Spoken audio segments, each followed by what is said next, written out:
What's up, guys? It's the real main event, the Rogue Soldier, the essential John L. Crossfire. And I'm Mrs. Crossfire. And once again, you guys are tuned into Caught in Conversation. Shakalaka-laka.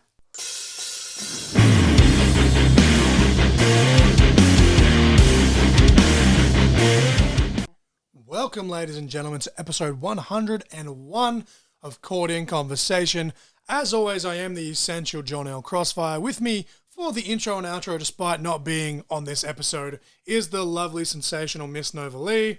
Hello, everyone. And this, in full transparency, this is actually our second attempt at doing this intro, and it is currently 12:30 a.m. as we record this.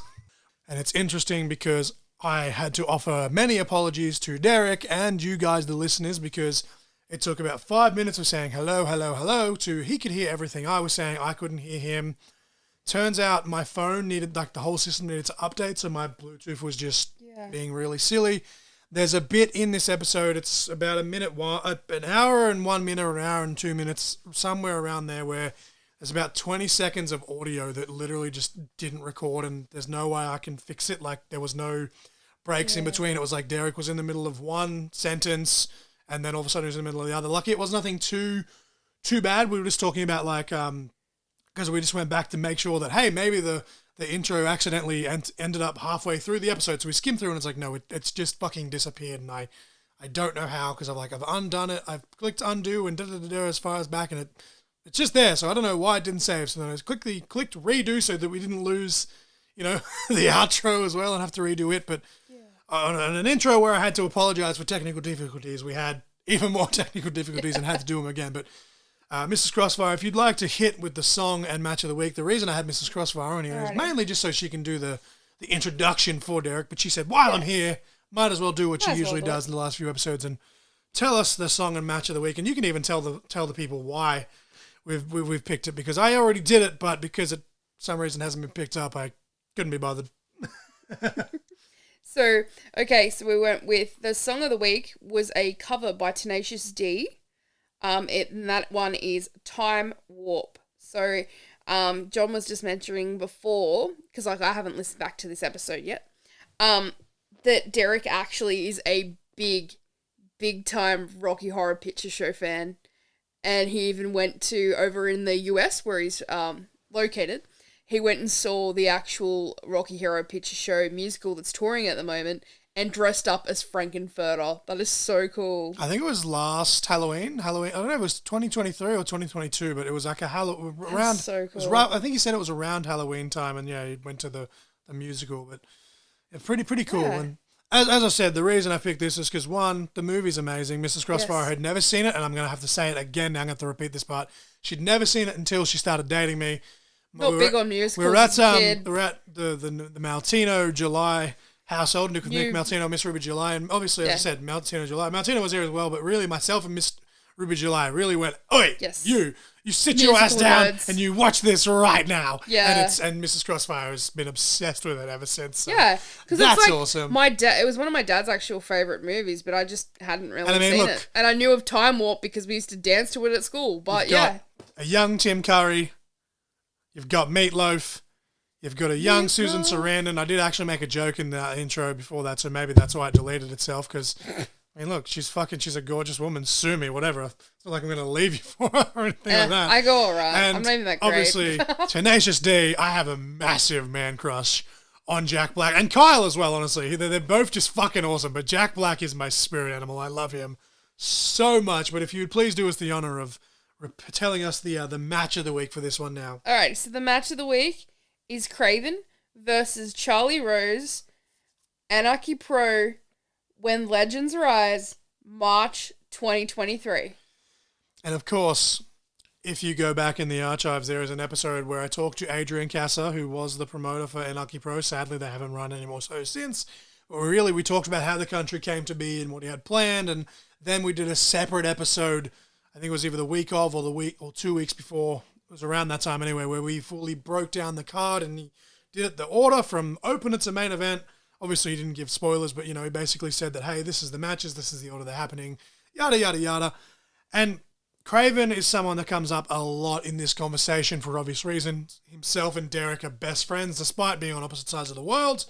Craven's someone that I have technically teamed with in a tag match despite having zero interactions with him in that match, and took a swanton afterwards. And look, and we mentioned it in the conversation with Derek. We'll try not to yatter on too long in this intro because, as we said, we're actually redoing this after we've already done the outro. So I don't want this episode to be too long, but we'll rant, which you'll hear about us ranting in the outro about anyway. But no, like I didn't make a very good impression on Craven. Unfortunately, I was just pissed off at the entire situation and the people that were around me, and I guess I just kind of lashed out at him, which sucks because he's one of the dudes I just that want to apologize too because I lashed out like a friggin' idiot and I made a dick of myself as well. Yeah, over the phone with Mrs. Crossfire. Sorry, Craven, if you ever listen to this. I was such an idiot and a bitch, to be honest. Kind of embarrassing now. I've looked up to Craven for quite some time, and when I found out that I was not only going to be on a show with him, but ended up teaming with him, and the fact that, as I said, the swanton and all that wasn't planned, and this, that, and the third. Listen to last week's episode with DPC, and you'll hear all about that. I was pissed off, but in hindsight, now looking back, I'm like, I got to take a swanton bomb from Craven, and all of you fuckers that doubted me didn't. So, booyah! Yes, booyah, awesome. Kashow! But no, Craven is a phenomenal talent. There's actually, with the Reaction Wednesdays that I do with DPC, there's a number of Craven matches on that list that we will get to hopefully sooner than later. There's one specifically against Mikey Nichols that I really want to react to from EPW, but we do a lot of Perth, so we need to share the love around before we jump on that one. But no, I'm a big fan of Craven. Obviously, like as I said, that was 4 years ago, and he and I have made up, and we've talked since then, and congratulations to him again on getting engaged, which we touch on in this conversation. Mrs. Crossfire was almost going to pick a Taylor Swift song for shits and gigs, but no, when I told her, I originally had Time Warp, and I was like, you can chant it if you want, but then when I told her why, she was like, no way, Time no. Warp, that suits. Yeah, I got a massive man crush on Jack Black. Craven obviously comes up a lot, but Charlie Rose was in the match of the week on the very first episode of this podcast, and here we are 100 episodes later. It took us a bit longer to get there than we would have hoped, but we still got there. We're here. We're going to keep rocking and rolling. This is one of 3 intros and outros we're doing today to put in the can. As we record this, we just finished the DPC episode, which will be last week now, and it went a little bit over 3 hours because we talked to DPC for like two and a bit hours, and then we ranted for like 40 odd minutes about fucking WrestleMania 40. I think it was just over 40 minutes, but you might as well say we ranted for 40 minutes about WrestleMania 40, Ranted, 40 for 40, ripped, almost like ESPN's reviewed. 30s and 60 for 60s. We ranted, reviewed, and marked out, but I'm waffling on. Let's get to this conversation with Derek. It goes for, I think, about 2 hours and 25 minutes, and then, the rest is just us ranting in the outro as always. But no, thank you for Derek for jumping on. And I thank him many times in the outro, seeing as how it's ass backwards here. Of course, in an episode where I had to apologize for technical difficulties, I had more fucking technical difficulties. This episode's doomed. I'm sorry, Derek, but Mrs. Crossfire, as the resident Extreme Capital Wrestling ring announcer, will you please introduce our esteemed guest? Put your hands together, ladies and gentlemen. Derek. Alrighty, so I know you're the king of graphic design as well, but I'm going to go with this. I'm merely a peasant compared to what he can peasant. do. And we'll touch on that in the outro, but hit the cue, Further ado, representing Curtain Jerker Designs, the king of graphic design, Derek Sharp!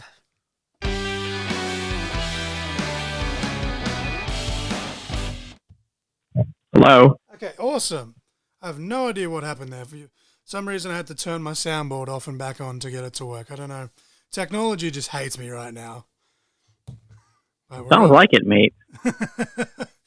Okay, we're all good. You can hear me clean and clear?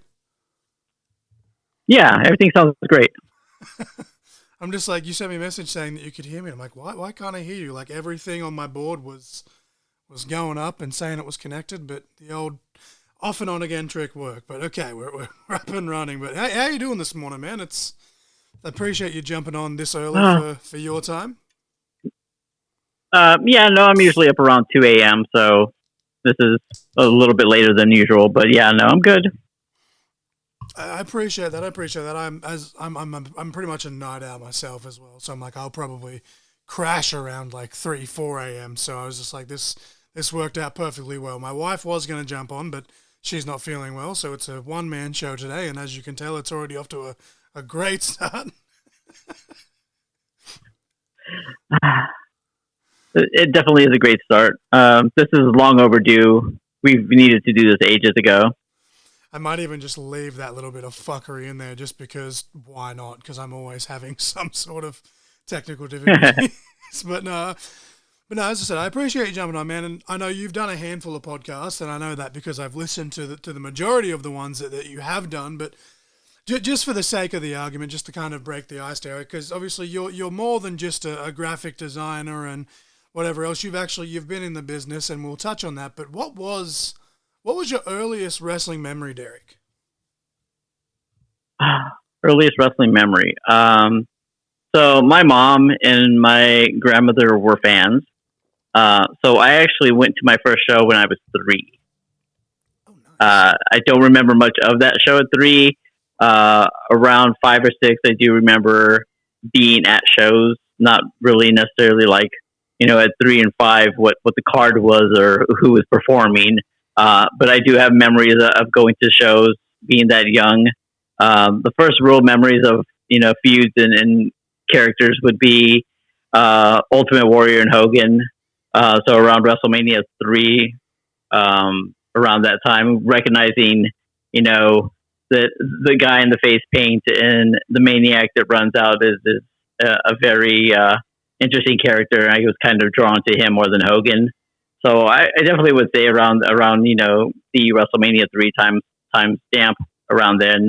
But yeah, no, it's really looking back. I've been a fan forever, and you touched on it. We always start out as fans, and then we find our way into the business and into getting to be a part of what we love. So yeah, I'd say around early 80s.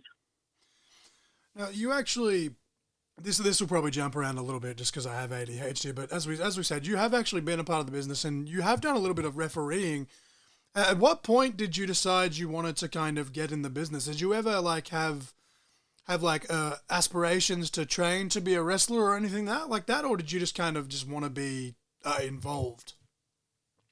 No.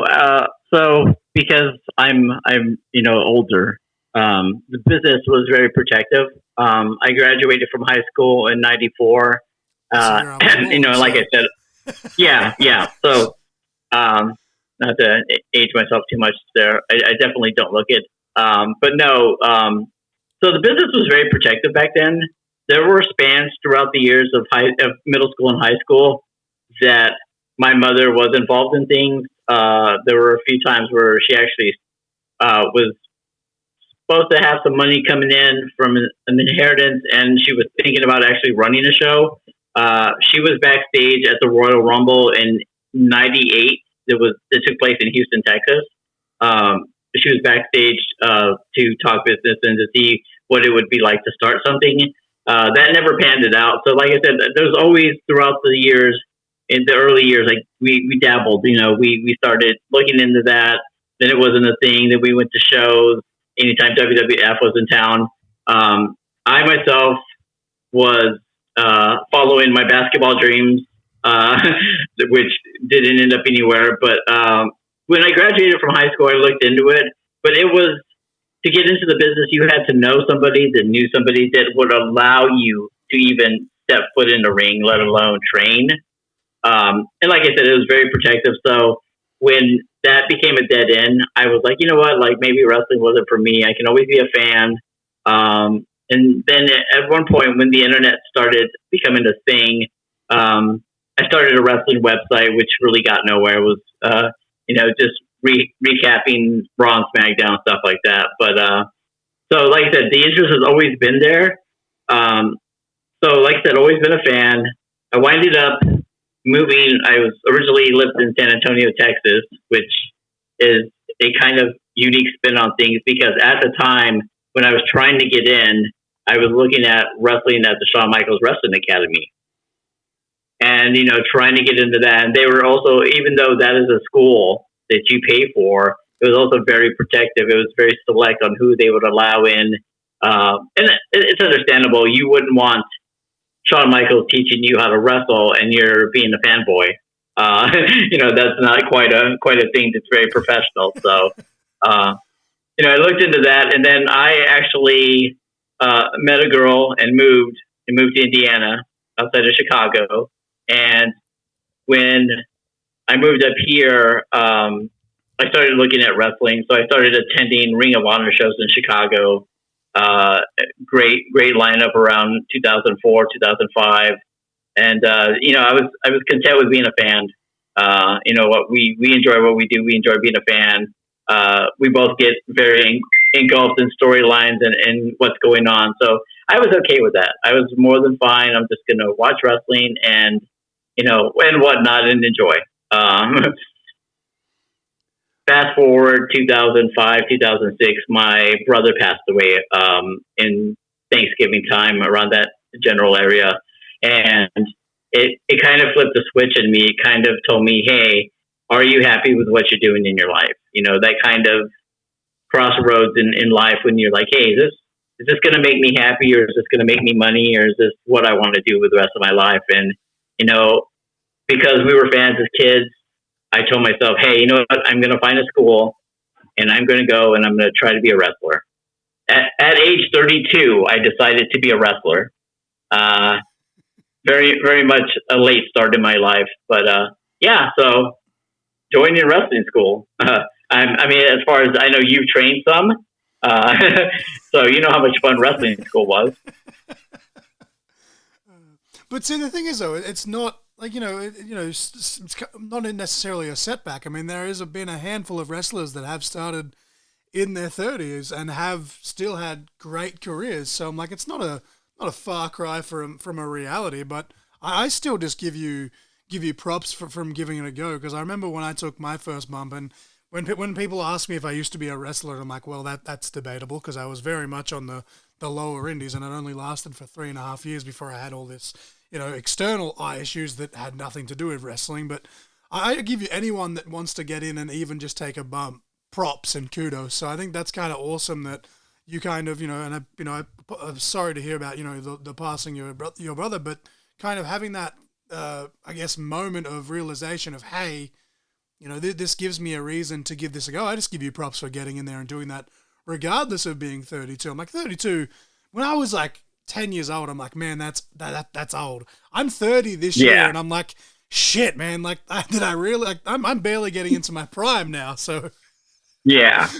And so we started wrestling school, and it so happens it was a funny situation that the guy that trained us actually had just moved back from San Antonio. He attended the Shawn Michaels Wrestling Academy and came back up here, and he was looking to start a school, and I fell in with those guys. And for 2 to 3 months, I was getting my ass handed to me every day. They're trying to break you. They're trying to be like, hey, we just got this kid's money. If he doesn't show up, he doesn't show up back. But after a while, they started noticing that I was very loyal, and I was going to come no matter how bad they beat me up the night before, the day before. And then eventually they asked me, hey, what's going on? Like, you're really, giving it your all. And I'm like, yeah, and I told them about the story. And they said, look, at the time, I was 5'7" and about 140. And they were like, look, you're not physically the ideal type for a wrestler. And I'm like, I understand that. But they were like, hey, we're going to start this company soon after the training, after we get a couple of guys in here that we can have as regulars. Would you like to become a referee? And I was like, you know what? It's still a part of the business. And even to some extent, podcasting and nowadays, any other of the issues and the side jobs that we do for wrestling, including graphic design, it's all a part of the business in one way, shape, or form. So I was like, referee, that's cool. I'll still get to be in the ring, you go on the road and, perform in front of people and stuff like that. So, the training kind of switched over. I got to a point where it was leapfrogs and drop kicks, and I couldn't jump in basketball, so I wasn't jumping in wrestling very much. I think I tried a drop kick and I hit somebody in the shin, which was hilarious and not the greatest, as you can tell when someone doesn't expect to get hit in the shin opposed to your chest. But yeah, no, I started switching over to the referee training and getting comfortable with that. And actually, because I had gotten to the point so far that I could put together a basic match, my trainer wrestled me under a mask at a show. So because he said, he's like, you're going to have enough info in you to get through this match with me. And he's like, I trained everyone to at least have one match. So I've had a one match. That's cool. I didn't actually know yeah. that. That's fucking awesome. Yeah, I had a match, and then we had we started running summer shows out at the training facility, and we did a deal where I was a dirty referee, and it involved the end of the storyline at the end of the summer was I was in a 6-man tag, but as a referee, I could show that I had no skill, so it was just basic slapping and quick tags to run out because I was a chicken shit and and whatnot. But so yeah, I've had I had 2 matches and a very interesting wrestling referee career. I had a span of six years doing the wrestling thing from 2006 to 2012, and I was in the ring reffing with people that I had no business being in the ring with. I'm sure there are times where you've looked in the ring and be it your tag partner or your opponent, and you're like, "Why? This is something I should not be in because this is not where you expect it to be." Someone that you know very well, and we had 0 interaction in the match because I was the first eliminated within like 3 minutes. But I technically teamed with Craven, and I'm just like, in what fucking universe do I belong to be in the same match with this level of talent? But it's just those things. And I think at the time, and he and I have talked about this since, where you kind of take it for granted because you're a young, naive, rookie. But I look back at that and I'm like, wow, that's been 4.5 years now since that happened. And I'm just like, shit, I think I really screwed the pooch on that one. I really should have, kind of stopped and took it in just that little bit. But yeah, man, because I think correct me if I'm wrong, but didn't you say in one of the conversations that we did have, and it was probably 2-3 years ago, if not longer now, because we've known each other for quite a number of years at this point, didn't you referee the debut for Ruby Soho? Yes. Yes. At the time, we didn't know she was going to be a big deal, and I've caught up with her recently. And I expressed my just admiration and how proud I am of her, where she's come from. But we can touch on that in a minute. But being in the ring after growing up as a wrestling fan and noticing the Warrior just really doesn't do much. When you start getting a little bit older, you notice the Bret Harts and the Shawn Michaels, and those kind of more of the workhorses that actually can go. So I knew that I was never going to get a Bret Hart match as a ref, and I knew I was never going to get a Shawn Michaels match as a ref. But I did get to ref Marty Jannetty, and I did get to ref a match with Jim the Anvil Neidhart. And those are those matches where I'm just looking and going, wow, this does not add up. I should not be in this situation. Guys like Greg the Hammer Valentine, and then, more current guys like, Ruby, who was going by, I believe, Miss Heidi at the time. She was actually she was a 50-50 raffle ticket person for one of the shows I worked with. And she would come out and she'd, sell the tickets, and it'd be that kind of that pretty girl selling you the raffle ticket. And you kind of, have the guys that are there that, kind of dig her, would buy tickets from her. And, one day she came up to me and she's like, hey, I kind of want to start training. I was like, okay, well, I'm sure these guys wouldn't mind training you before the show, after the show, whenever they have the ring set up. And, it went from that to a couple of months later. She goes, hey, I'm finally going to debut. I'm so nervous. And she's like, if I can have a familiar face in the ring with me to help me, focus on what I need to do, I would much appreciate it. And yeah, it was not a problem. She was a great friend at the time. And, for her to reach the levels where she's reached and whatnot is, very commendable to her hard drive and her hard work and, the effort she put into things. I tune in every once in a while to AEW to see what she's up to and see what she's doing. there was also a small issue between the guys that trained her, and then her leaving them to go train elsewhere. That started a little bit of a rift between them, and it's even a rift to this day. A couple of years ago, when she was doing an appearance at C2E2 in Chicago. I told those guys, I was like, "Hey, she's going to be in Chicago. Why don't you go talk to her?" And they're like, "No." They're like, "We have nothing good to say to her." And I went up to her and I caught up, and it was very weird because there was a line of people, and I kind of just stood in line, and I saw her, and I was like, and the guy, the handler of these cons, they're like, "You want a photo or an autograph?" And I'm like, "I'm just going to say hi." And I walked up to her, and she hugged me, and she was like, "Hey, like, how's it going?" I'm like, "Hey." I'm like, "It's going good." I'm like, "First of all, I'm like, these guys that have issues with you still, I'm like, they're kind of assholes." I'm like, "It's an asshole thing to do." I'm like, "We should just let this all go by." And she's like, "Yeah, we should." I'm like, "We were all great friends beforehand." I played very much the peacekeeper in life. And as you get older, you'll notice that, some of the heat or the feuds that we have with people aren't really worth it, man. So like I said, I caught up with her, and, I gave her a hug, and I said, "Hey, like, I'm proud of what you're doing. I'm always going to be here if you need anything." Also service wise, cheap plug. I told her, I was like, "If you ever need anything, let me know." But yeah, it was good catching up with her. And like I said, I was really in the ring with people I had no clue being in with. Between 2006 and 2012, I traveled and refereed in about 8 or 9 states, and I had over 900 matches. So it was a successful career, and I thought really that was going to be the end of it. I thought I would. I really was like, "Hey, this is fun, but this is kind of getting a little boring." You make a couple of bucks, but then you spend it all on travel.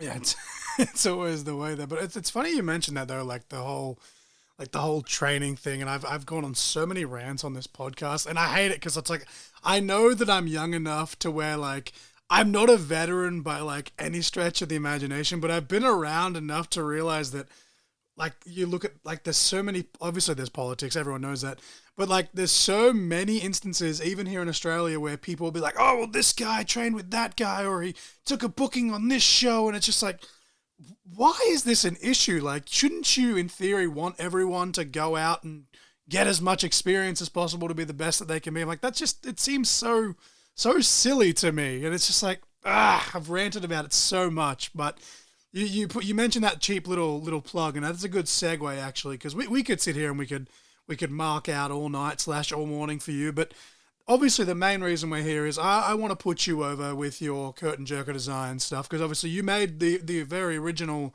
John Crossfire logo that I still use to this day for the pod stuff and whatnot. But what got you into the graphic design, Derek? Was there always like a passion there for you to create, or how did this happen? Because you've even through this, you have worked with so many big names and promotions. Even just recently, I think you just started working with OVW. But how did all this curtain jerker designs like come to be? Okay, so this goes back to training, and this goes back to, we got through the summer series. It was starting to get time to where these guys needed to perform in front of a real crowd. And so we started amping up. At this time, I went from referee to kind of helping in the quote unquote office. I'm sure everyone who's listening to this knows what that entails. But, just being a team player and helping out. And I noticed that after our first show, we went to a local print shop and paid, at the time, $80 to $90 for a basic 8x10 A2 or A3 size paper with a couple of photos in a little box. There was a lot of text, and I was like, "That's what." And they charged us $80 to $90, and it wasn't a stack of printed copies. It was just one that we could go get copied off. And you got to remember, this is 2004, 2005. Because I'm trying to convert that to Oz dollars, so it's almost double, and I'm like, wow, that's almost 20 years ago. Fuck, that's crazy. Yeah.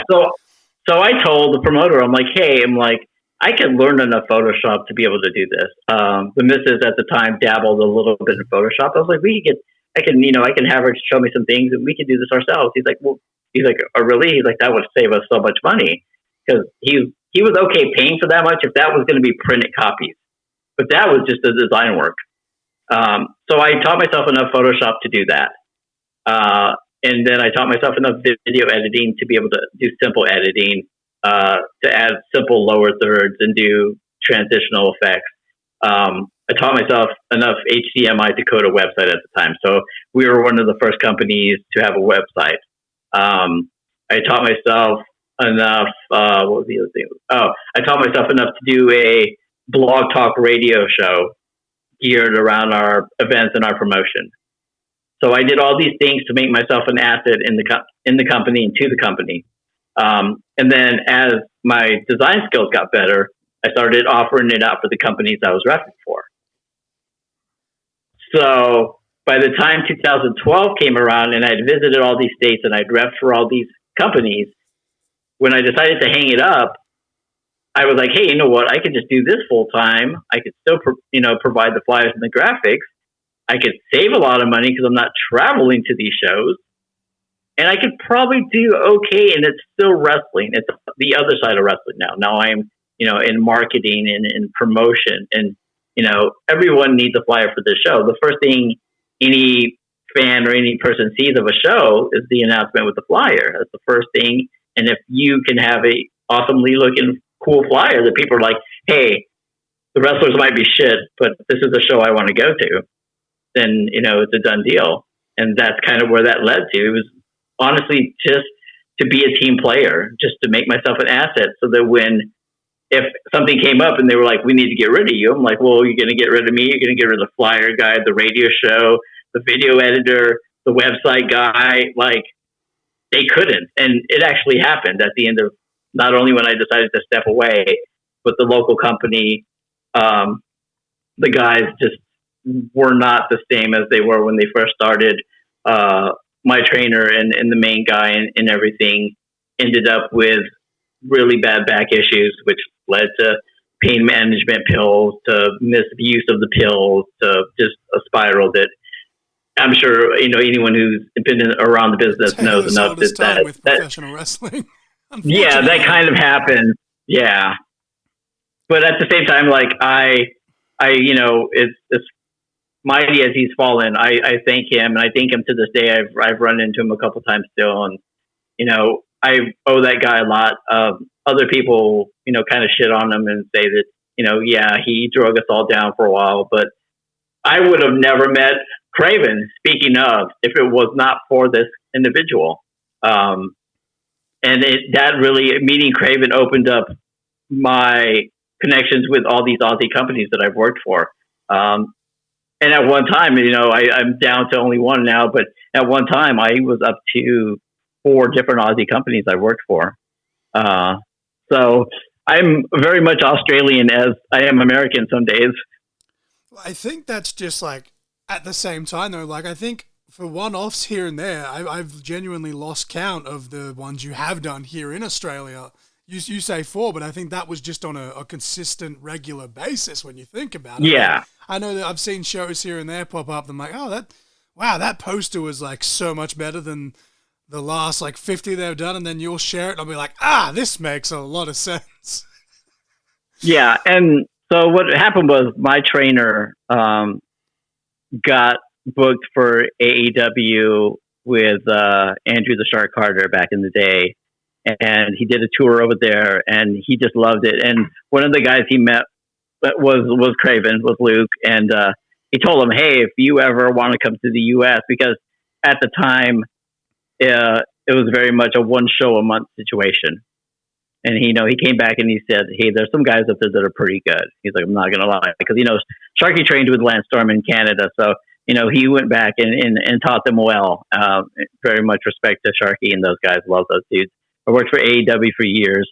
But, he told them if any of them want to come back, come to the States, we had a place for them, they could stay. Well, Luke Craven took him up on the offer. And knowing that he really had no space in his place to host anybody, and I had extra room, he told me, hey, this guy from Australia is coming over. You better make friends with him because he's staying with you for 6 months. That'll do it. Have a good one. So we connected on MySpace. Luke was like, hey, I guess I'm staying with you. Let's get to know each other. And, honestly, he came over and he lived with us for 6 months. And, the fact that he could wrestle every weekend, his development just took off. When he had, 24 matches in 2 years, and we did weekends where he got 8 to 9 matches in, because, luckily we fell in with a group of people that like to travel. If we had shows all 3 days of the weekend, that was a good weekend. And it helped his development. You've seen how he's, improved over the years and his opportunities with, WWE and whatnot. But yeah, so like through him, when he got back, he was like, hey, hey, AEW is looking for someone. So I started working with AEW. And then, it's Outback Championship Wrestling connected with me, and now it's Battleship now that they broke off a couple years back. But, getting to work with those guys, I worked with Spade and and those cast of characters. But I had to try and fill those shoes, and I was fucking terrified. I was like, bro, I'm amateur as hell. How am I going to try and compare anywhere to Derek's flyers? But I don't know. I somehow managed to scrape by. Yeah. You did a good job.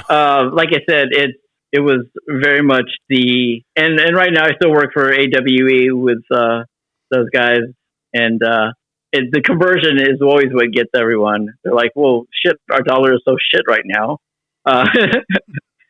So at one point I even decided to start taking Aussie dollars. I was like, well, I'll start a separate account and just keep all the Aussie dollars, and then if the dollar ever goes back up and not being shit, I'll cash it over. But yeah, like I said, that door opened up through Luke, and then if you put out good work, that gets to be noticed. And then like I said, the first 2 years, I luckily the missus at the time had a decent job, so I never asked for any money.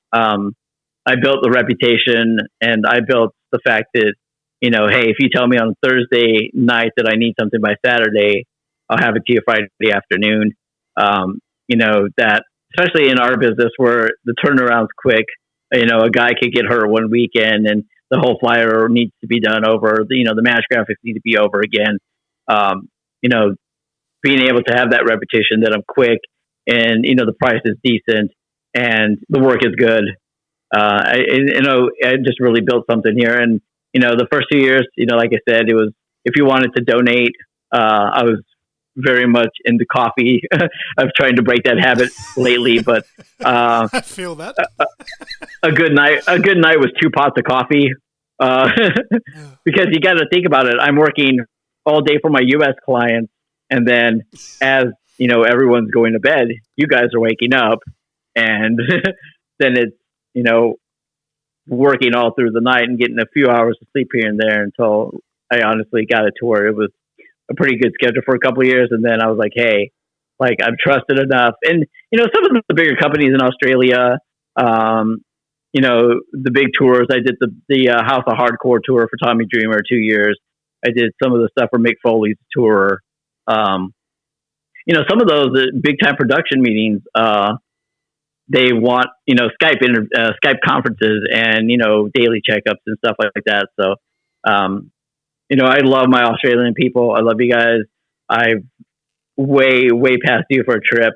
I think this coming year might be my chance, because I don't know if you saw, but, on a personal level, somebody popped a question at a Taylor Swift concert. Yes, I did see that, and absolute congratulations to them again. But yeah, I think Derek may have a wedding to go through sooner than later. Yeah.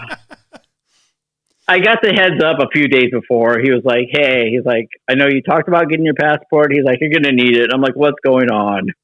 I didn't realize that was what he was going to do it, but he just gave me a heads up. And then I saw it and I'm like, this cunt, like seriously. Yeah, I was just scrolling through socials and I was like, oh, someone got engaged. And then I looked at it and I'm like, oh shit, yes, congratulations. But yeah, it's like I said, he's been my best friend for years now. I love that guy. And like I said, it was such a sad moment.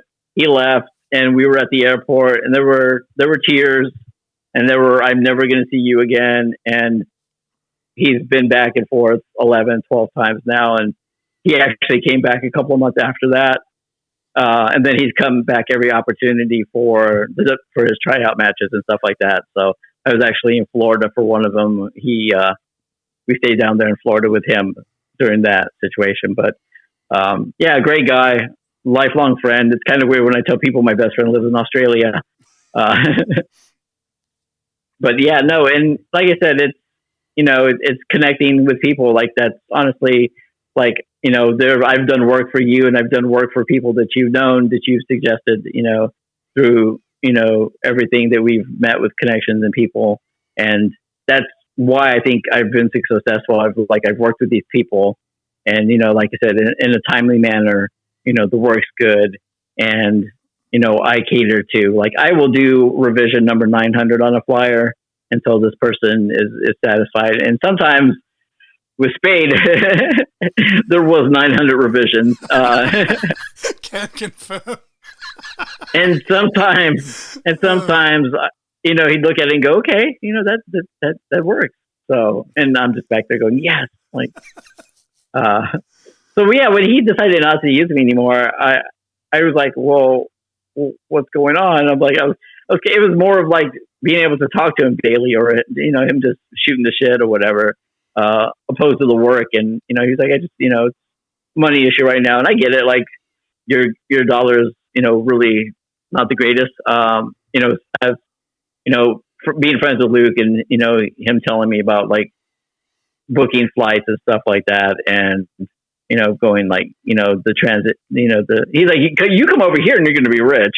But when I go over there, I take a hit. So, but no, he's got one of his young rookies doing the posters for him now, Spade, and to his credit, he's doing a fantastic job. So I'm like, awesome stuff. But you mentioned, like, you've done, I think, 4 or 5 logos for me now, and, like, again, I've always just said, hey, dude, like, when you're not busy, can you put this together? And then, like, literally, like, the next day, you're like, I'll, like, wake up and it's like, bam, it's right there, and I'm like, holy shit, like. But no, even now, people will message me and they'll be like, hey, like, do you know, like, any designers? Because I got this, and this. And I'm like, look, I'm very amateur. I have a very simple style, and I'm okay with that. Hopefully, as my eyes get better, I can improve my graphics. But Curtain Jerker is always at the top of my list for posters and logos and just everything. And even with our shows here with my local company, ICW, every time, like, we've had, like, a big show here or there, I think you've done, like, again, 3 or 4 posters throughout, the last 5-6 years, where it's like, oh, well, this is a really big show and we really want people. And literally, it's always just Derek, message Derek if he's not busy. And I'm glad. I think 2022, I think, was the most recent one that you did for us in October of 2022. And it's one of the best posters we've had literally ever. And again, I'm trying to live up to, at least. If it can look half as good as that, I'm happy. You're being a little too hard on yourself, mate. You do a good job. And like I said, the first thing a person sees in the flyer is the flyer of the show is the flyer. And like I said, I've been on some shows where some of the people are not the greatest. That's why I said the wrestling could be shit. Honestly, the wrestling could be shit. But, if you're going through Facebook and you see something that pops up the flyer and you're like, hey, that looks like something we should go to. It's the promoter side of me is like, well, we got your money. I'm sorry if the wrestling's shit. But as a fan, then you'll know, hey, next time we maybe shouldn't go to this one. These guys are really bad. Which is funny because that's kind of where I've been here. I've moved recently and I'm in the middle of nowhere now. So reestablishing, what wrestling companies are around here. I've gone and tried out just about any show I can see in the area. And it's varied from, great wrestling, not a lot of production, great production, kind of okay wrestling, to, like, this is the standard of, this is where visually it should be. The wrestling isn't bad. They're bringing in names. This is the kind of company to shoot towards. And I'm actually starting to work closely with a company here in town. The last couple of weeks, I met with them after the show and I was like, hey, I'm like, and it was just me going, I could do the flyers for you. Like, I could make a little money here. I'm like, but as I, got more behind the scenes and talked to the guys and whatnot, it seems like I might be taking more of a proactive role. I mentioned being a part of the production team, working with the video staff, stuff like that, establishing a video wall so that we can play backstage segments, record the backstage segments before the show, or do live cutaways and stuff like that. It's a lot of the stuff that I'm picking up with being a part of, or I should say, when I was a part of the OVW situation. Actually, I know you brought it up, and this is probably going to be the first time I've actually cleared up the air directly. So if you'd like to ask me some OVW related questions before I get into the minor and major announcements, please feel free. Yeah, well, so my next question was basically just kind of like along the lines of, with the amount of, like, you've worked with a lot of stars in this business, let's be honest, and a couple of big promotions, and including recently you did do some work for OVW. I was just going to say, not necessarily who's the favorite person you've designed for, because people will get mad if you don't mention them, but do you have any designs that pop out in your head that you've done for people or promotions that personally, like, you have enjoyed the design of, like some of your favorite designs you've done, if that makes sense? Yeah, no. So when we did the House of Hardcore tour, I really got a lot of leeway. And at the time, that House of Hardcore tour had, a pre-AEW Bucks, so getting to do stuff for them. I'm very lucky. I worked with, and I still do work with to this day, a comic book store in the New Jersey area called Heroes Hideout. And before the pandemic, they really had a who's who of people come in. They actually, I don't know if you were ever a fan of the Being the Elite, yes, back in the early days. The episode before the first All In was shot exclusively at Heroes Hideout, and they had Cody, Marty, the Bucks, and I believe I think that was it. But they had an all in day before the weekend before. So, doing work for those guys. They worked with, before the pandemic, a lot of WWE stars. So all the work that I had to do, and all the custom 8x10s for the signings itself, and then all the marketing, all that got sent and approved to by WWE before they were even allowed to post any of it. So knowing that my work had been seen by WWE directly, but not indirectly, that kind of gray area, really meant a lot to me. Working with OVW has been really a great time. And that's the thing too, is about me. I treat the biggest stars and the lowest people, the beginners and the rookies, all the same.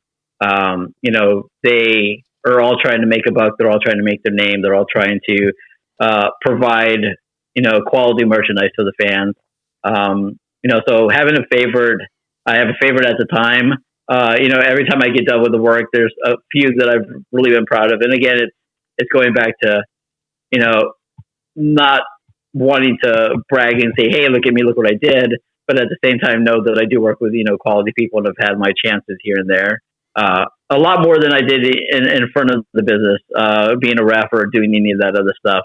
It's actually kind of weird because I've done more with the graphics and I've connected with more people and made friends with more people.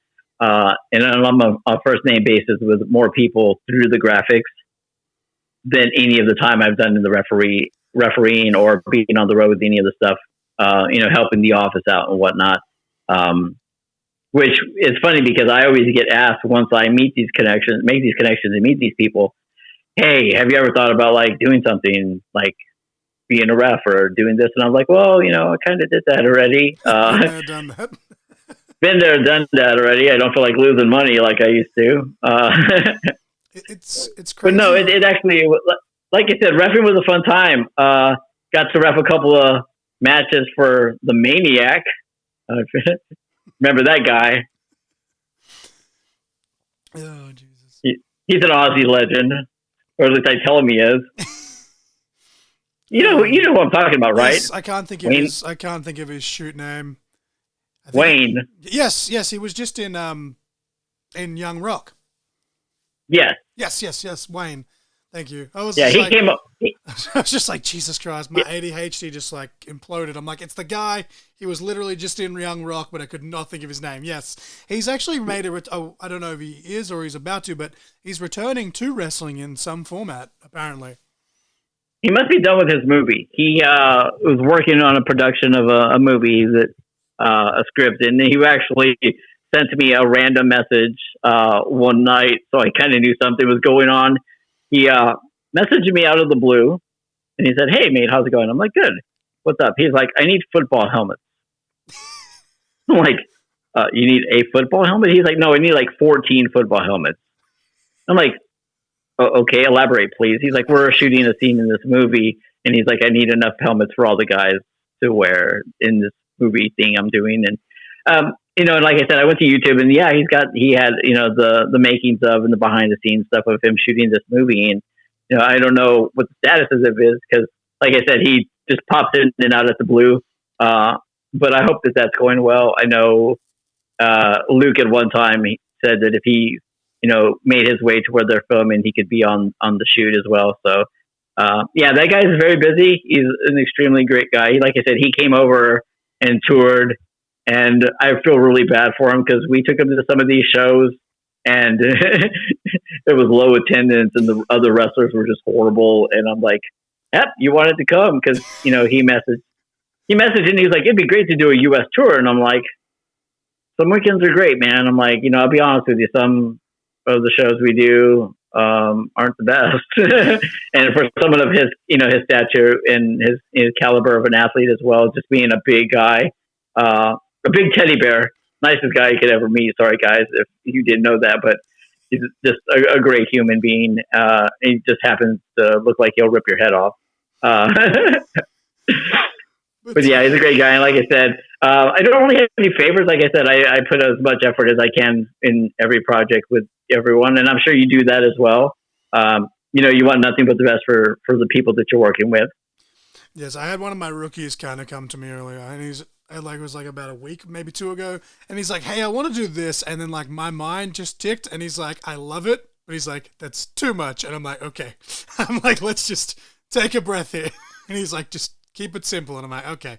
I tried to do the best I could with simple, but no, with my ADHD, I'm kind of like, okay, we have this idea, and then he's like, no, like he's like, that's really cool, and I loved it. It was one of my favorite ones that I've done so far from like an aesthetic standpoint, and he was just like, too much. It's just for the knee pad, and I was like, okay, let's just move it aside. I'm like, we'll keep it there just in case, but I basically treated it like he was like a Brian Cage or someone that I've been doing the custom 8x10s for just for fun because I want to give them to them when I see them at World Series in June.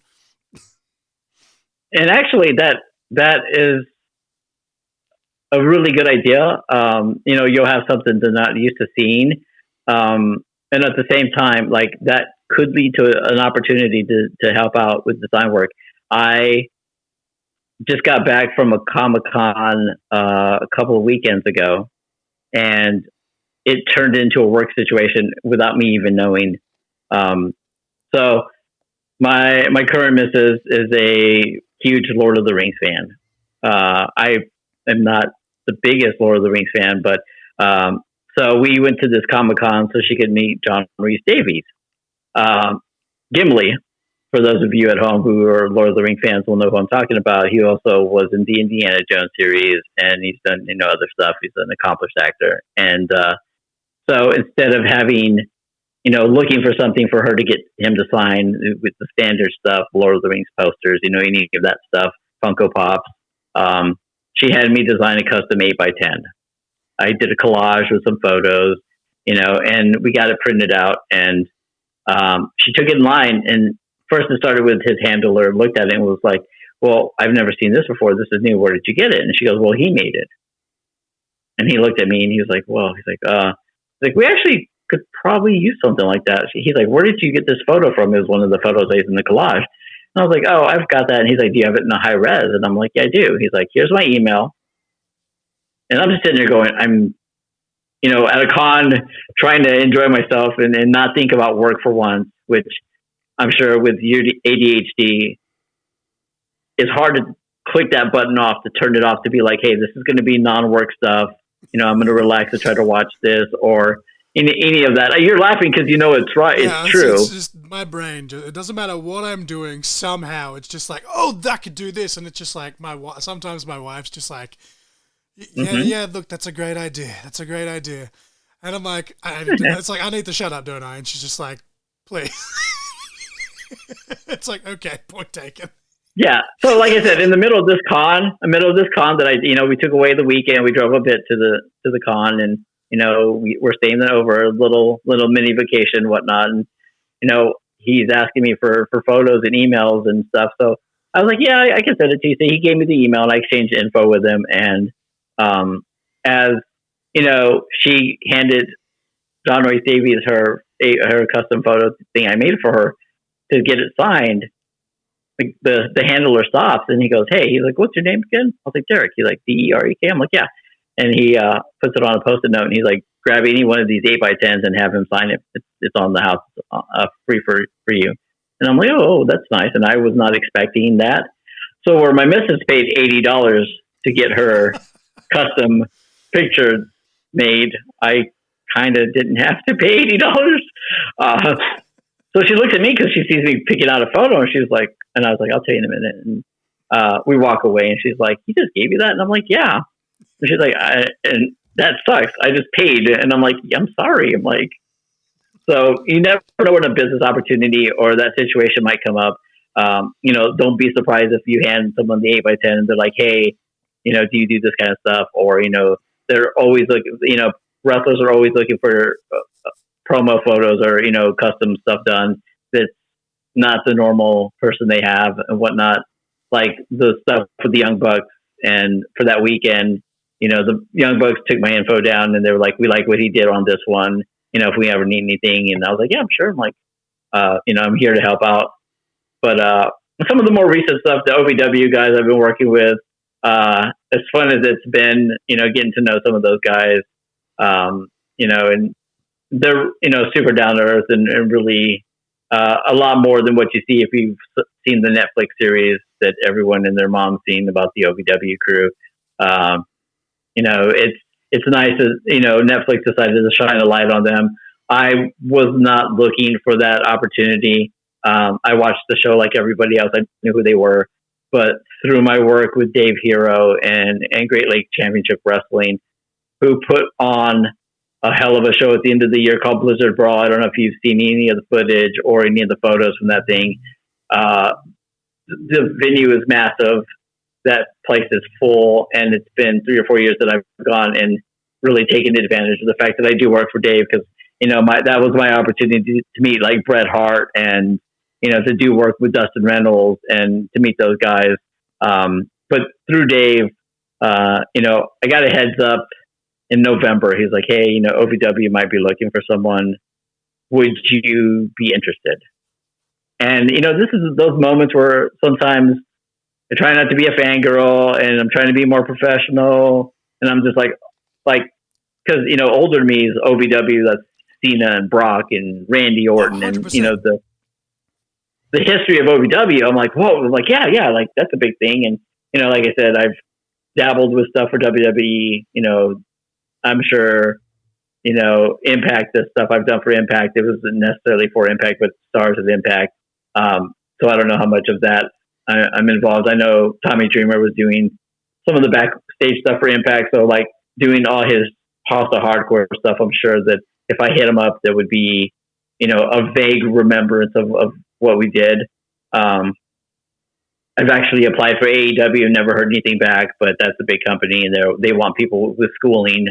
But so when, Dave says OVW is looking, I was like, okay, cool. And that was November. And then I saw the switch of them going from all the yellow and black stuff to something that looked a lot newer and fresher. And I was like, oh, they must have found somebody. He came in and he put his spin and his style on things. And, Dave goes, yeah, they went with somebody else. They're like, we don't think it's going to, he's like, I personally don't think it's going to work out because the guy's overseas. And because, it's me, I'm going, my brain goes, oh, like you in Australia, like you only made it work with the Australian people because you were willing to stay up. Yes. So I'm like, okay, well, if this guy's willing to stay up and put in the work and, be available for those weird hours where, the Australian client goes, okay, we need a Skype meeting here in 20 minutes. And you look at the clock and it's 4 a.m. and you're like, okay, sure. If that guy in, I think it was Singapore, if that guy's okay with doing that, then, they're covered. And I didn't think nothing of it until we fast forward to the beginning of the year. And Dave was like, hey, how's your schedule look? OVW might become a thing again. And I was like, I'm like, it actually kind of worked out. You know how people say, like, when one door closes, the other one opens? Yeah. So in the beginning of the year, I actually lost 5 clients. Oh, damn. 2 companies shut down. 3 people decided to do this stuff because they wanted to save money. And I was more all for it. I'm like, you know what? I'm like, you'll realize how much of a work this is when you decide to do it yourself. So that opening, those 5 clients opened up a window. And then OVW stepped in and they were like, hey, we want to give it a shot. And if it wasn't for those 5 people canceling, I probably would have either, one, overdone it and took on too much work, or I would have had to pass on OVW. Which, that one kind of would have stung a little bit, man. Like, personally, I would have been like, I'm at this level, I'm almost there, I'm going to break through, and then it's like, I just can't do that to myself. Like, right now, I'm very blessed and I'm very lucky, and I have 14 monthly clients. This is on retainers every month. I work throughout the month. Anything they need covered for one set price. Some months are busier than the other, some aren't. And then I have some companies that run, every other month or every 6 weeks or whatever it is. And I have about 4 or 5 of those. So I keep myself pretty busy, but not at the point where I'm going to burn myself out. Money is not that important right now. As you get older, you'll realize that your well-being and your health and, your mental well-being as well is not worth the money. So like I said, the money is always going to be there if you're doing it right. And, the OVW thing came, and 3 weeks later, the OVW thing left. Like I said, for the first time publicly, I'm going to go ahead and say what happened. So first couple of weeks, things were pretty there. OVW has a show every Thursday. It's weekly, so the turnaround is quick. There was me and another guy. The other guy was supposed to handle the pay-per-view because they do one big pay-per-view a month, and I was supposed to handle the weekly stuff.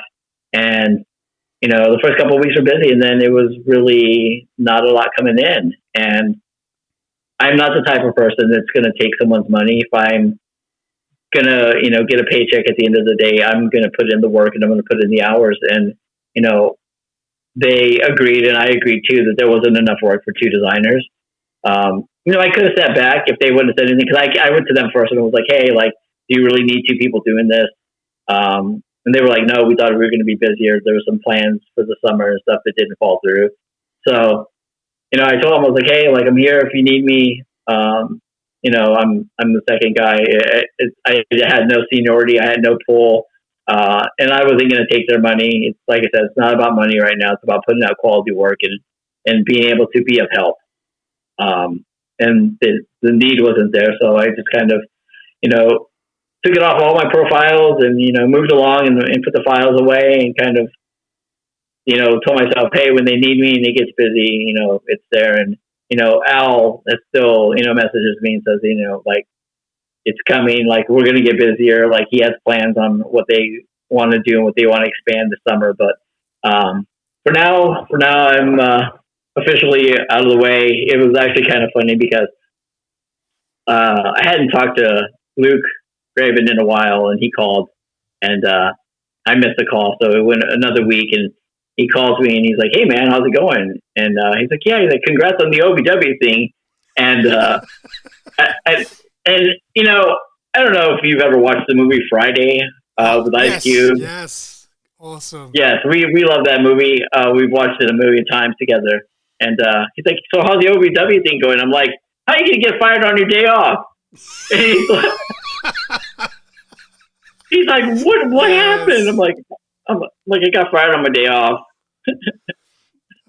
But no harm. And like I said, I got to know those guys the first couple of weeks. Great talent, great bunch of guys. Very passionate about what they're doing. They're really, working on taking advantage of the publicity from the show. They're hoping to get a second series, second season out of it. That would be coming down the line. But like I said, I put full effort into things. Even this company that I'm going to start helping out here, the owners were very upfront with me and saying, hey, it's wrestling. There's not a lot of pay. No one's taking, none of the management or anybody's taking a cut right now. And I'm like, no, I'm good with money. This is going to be my passion project. The only thing I haven't done as far as a wrestling show is my own show with my own money. And honestly, before I found these guys, that's what it was looking like I was going to go do. I was already talking to people and friends of mine and asking, what kind of, booking fees and what kind of travel would they need. And, I started scouting around and, the door opened up and, they need help in certain places. And I've done enough, and I've been around enough shows. And honestly, they were like, what have you done? I was like, I've reffed. I've had a match. I rang announced. I did time. I was a booking agent. I booked talent. I've done, video, music, sound. I put on a show with other people's money. There was a success. That we had a good draw. I've booked stuff like that. So I've done everything but put my own money up. And they were like, wow. And then, that reputation that I've built with all these companies and all these people I worked with, they asked around and I'm sure my glowing reviews and my work's good. So they were like, we really need John. And like I said, this is a new opportunity and I want to build them. They got a good foundation. They've got some good talent and I want to be able to help, grow this and have something local. I do all these companies and I know all these people, but it's very rarely that I'm at a show. And if I'm at a show, it's that whole thing where it's work. I have a hard time actually watching matches. My brain is thinking of other things. The show I went to that I just posted photos on my Facebook page, my personal Facebook page, is Magnum Pro Wrestling. They had an awesome setup. You can see by the photos, big screens and, really nice setup. And my brain is knowing that, there's a possibility of me working with these other guys. I'm thinking not, hey, this is a good show and watching the matches. It was though. I'm not going to blow past that, but my brain's thinking, how can we add production value? How can we find a video wall? How can we get screens? How can we get a projector so that the shows that I have a valued interest in can look at this quality stuff here. And I'm sure you've gone to shows where you're like, hey, I like what they're doing here. How can we use it for our stuff? Absolutely. Pretty much every show that I've gone to as a fan, it's like, oh, I wonder how much, A, B, or C would cost to do. I think it's just second nature at this point. Even if you're not, for me, I've been lucky to kind of have, dabble in helping, put shows together to some extent. But even just as a fan, I'm like, man, could you imagine if, insert promotion here had this or insert promotion here had that? It's just the little things. And I think that even just as a fan, I just like, that would be so cool to have. Yeah, and it's definitely little things. I'm not expecting these guys to shell out, hundreds of dollars or whatever to make upgrades. I noticed at the door when they were taking tickets that they didn't have a mobile payment or a credit card payment. And luckily the building had an ATM around the corner. So, one of my suggestions was, hey, sign up, get, a PayPal account or something to be able to take tickets by mobile at the door. Because, you're turning them away to this ATM machine that is also taking 3% out. I think we should rather have the 3% going in our account than, the ATM and little things like that. I would hate for people to get turned away. Luckily, they didn't lose any people. No one was discouraged and was like, hey, you know what? Screw these people. They don't take credit card. I don't have cash type situation. But little things like that just makes you look more like a professional. offer, being able to have those sold at the merchandise table, little things like that. Doing a program so that if you're a fan and you don't exactly know who everyone is, the program will tell you this is this guy, and he's a good guy or whatever, whatnot. And there's also the opportunity to sell sponsorships in that program. To be able to have a sponsor be like, hey, for this amount, we'll put you on the flyer. We'll put you in our program. It could be a bigger ad if you want to pay more type situation where it's, revenue to help you be able to book venues and stuff like that and certain talent. So. Absolutely. But really quick, before we go back to just the actual wrestling questions, because I've gotten you for an hour so far, I don't want to keep you for too long.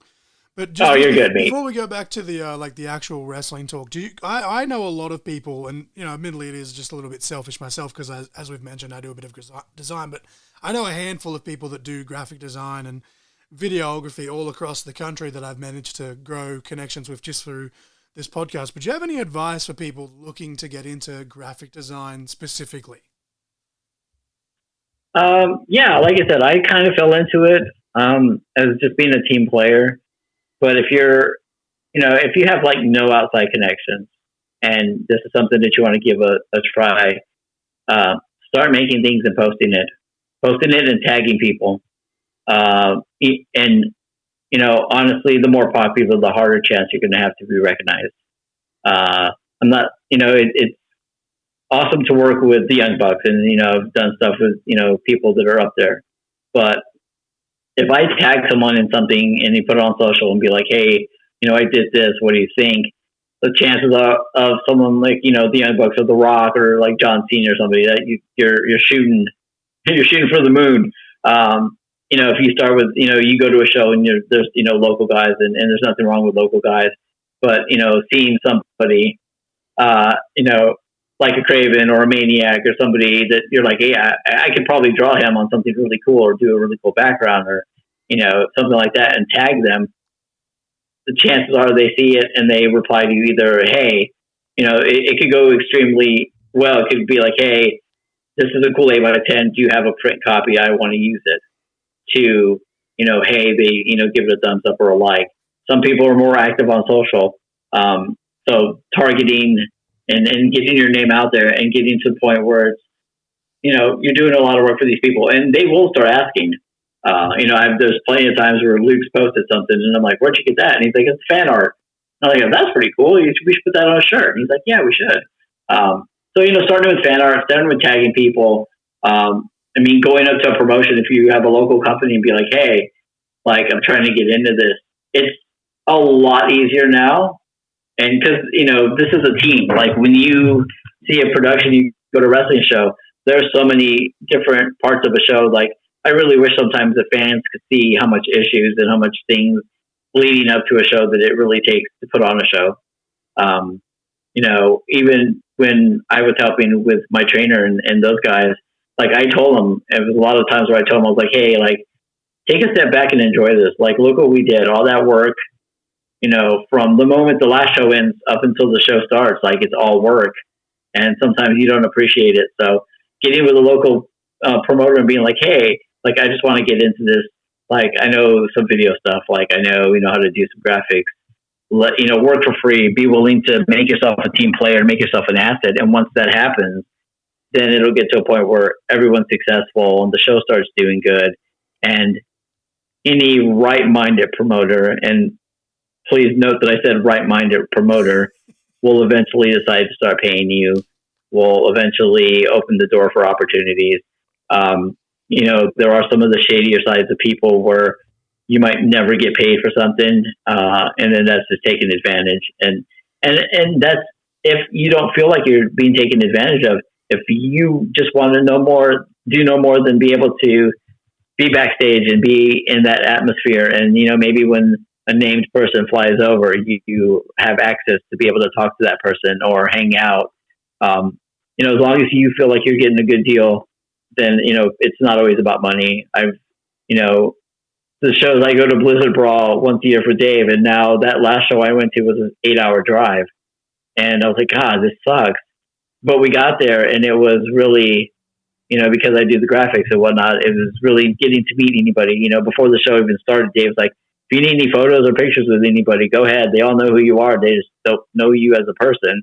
So, I go and I introduce myself, and, they're like, hey, like, we like what you did. That was cool. Like, thanks for doing this. Like, that made us look good.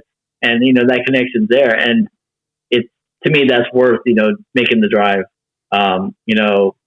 It really is up to you. Like, if you're at a place where you're good with money, but you just want to make a name, and, the money comes later. Like, you build a reputation and, give it a shot. Like, you can really turn it into something. Like, I didn't know this was going to be a business. I didn't know this was going to be a way I make my money and my living. It just started as, helping, and then it turned into, establishing myself. And then, and it's another thing too, is like, when I started, there was no, there wasn't a openness to where, like, if John's got a project and he knows that he's having problems with, he can reach out to me. I have, a couple of people that I don't really do big projects. I have never designed a ring skirt, which is a massive file. I have a friend, Juan, off the Dead Designs. Great guy. He does, not only does he do it for wrestling stuff, but he also does like car wraps and bigger projects. Oh, wow. So I talked to him, and I'm like, hey man, like, I have no idea how big of a file I need. I don't know what kind of, the details. And, like, we always collab on stuff like that. Even my vendor skirt, my table covering that everyone loves, it came out really well. I went up to him and I was like, hey man, like, I'll pay you to help me with this project because I've never done anything like a table skirt before. We work with him, and I work with other designers before, and, we all collab. When I started, that wasn't there. The 2 or 3 people that were doing flyers at the time, there was one guy that was doing stuff for Impact, and he kind of just was like, you're never going to make any money, your work's shit, and, I don't know why you're wasting your time. And I simply wanted to know what he was charging so that I didn't undercut the rest of the people. I didn't want to come in with my graphics being so low that it would disrupt everyone else not getting paid because I was the cheaper option. I tried to handle stuff like a pro at the time, and it pretty much got shitted on for trying to be a nice guy. So I was like, you know what? I'm just going to price it however I price it. And if it disrupts, the balance with everybody else, then so be it. But nowadays, people were a lot friendlier. People were a lot nicer. You can tag companies and be like, hey, this is what I can do for you. And, look at companies that you think you're doing a better job than the current guy. If you see a flyer and you go like, I could do that. I could do better than that. Do one, find the images or, find the info, look for the photos, cut them out, put it together, do your best work, take your time if you need to, and then post it and be like, hey, here's a version of the flyer that I did that, you guys can use if you need to. I have the Blizzard Brawl stuff I do for Dave Hero. Every year there's a guy that comes out and puts together the match graphics for my flyer and the match, because Dave doesn't usually do match graphics all that much. And he goes through and he does a good job. Like, every year I'm like, these are incredible, but he never pushes it to do a job. He doesn't come in and try to take my place and be like, I can do this better. He just puts them out there and it's like, hey, like, here's another option for match graphics. And I just look at him and I'm like, I'm blown away. I'm like, well, shit, I could hire this guy. And then I could do less work. But fan creation and fan art and, all that stuff, the door's open for, man. Like, if you can be an asset, no company would say no to you. And that's what's going on with this company locally. Like, I came in and I was like, if you guys need flyers, like, I could do a better job than the guy doing it. And also the company that I'm talking to here, they run another company under the same umbrella about an hour away. So I'm like, hey, like, you can let that guy do this stuff and me do this stuff, and it'll look different and whatnot. And then it went from that to them seeing my reputation, seeing who I've worked with, talking to me in person and on the phone, and being like, you sound like you have your shit together. And I'm like, I do. At this point of age, I should have my shit together by now. So I do. And, like I said, I've seen it all, been everywhere, and I'm going to really help them out as much as I can. So yeah, no, doors open for what you guys want to do. It's just a great time to do it. There's a company popping up every 10 minutes. It feels like. Oh, even over here, where like a few years ago, people didn't even know Australian wrestling existed. Outside of the core people that followed, kind of like a Shazza McKenzie or a Robbie Eagles or even a Craven or something like that. But now it's like every time I turn around, there's a new company starting up in Australia, and I'm like, God damn! I'm like, honestly, like, if I ever had the money, I'd love to have my own shows. But then you look at the market and you're like, shit, it's kind of a little bit oversaturated in like the one area kind of thing. But circling back there again, I'm ADHD as fuck. You mentioned the ring skirt for the curtain jerker design, gimmick table. There's something else you bring to that table, and I'm just curious for my own selfish reasons. But you also have a custom championship that comes along with this marketing genius. So how did that come about, and who made that title for you? So I like that thing. It was an investment, but so I follow, like I said, I follow closely with what my friend Juan's doing, but also I believe these West Coast designs. I haven't kept up with them in a while. There's another designer that does custom title belts, but like honestly, his belts are really nice. It's like West Coast Customs or something like that. I'll look it up here in a minute. But he does really nice belts, and I sent him a message, and I was like, "How much for the belt?" And originally, my plan was I was going to find talent to put the title on and be able to carry it around, so it was a defending title on these shows. And I looked, and he wanted like $1,200 for the belt, and it's worth every penny. But I'm like, I don't have that much to invest, and so I started looking at my clients and their belts, and I'm like, hey, like, where did you get this done? Where'd you get that done? And I found one of them was finally like, hey, like, we have a really inexpensive guy, and he's overseas. He's in Pakistan, and he makes a lot of like replica belts and stuff like that. So I got up with him, and it was way cheaper. I believe with shipping and everything, it was around $350. And it's really just an eyepiece for the table. Like you said, it just makes things stand out. But so I went through it, and basically it's a smoking skull title because it still has like the leopard print on the back. But he customized it to fit. So it's all the titles they do and stuff like that are based on an actual belt then modified. So like at first I was thinking, when I was thinking back of like doing the company and stuff like that, I thought about taking the X Division title because it's got the big X. Yes. And then in calling the company something like, like Pro Wrestling X or something like that, where it was related to that, and then he wouldn't have to change the style up too much. Maybe just the plates on the side or whatnot. But I was like, what, for $300, $350 with shipping, let me go ahead and just do this. So, we edited it around, and, it's got, it says, graphic designs champion, and it's got my logo in the middle and stuff like that. But it was just an idea. It was just a centerpiece. I had that because I started doing more vendor events, and that really caught people's eye, the belt. It's also kind of weird because I needed that. I needed that because I don't work with the general public.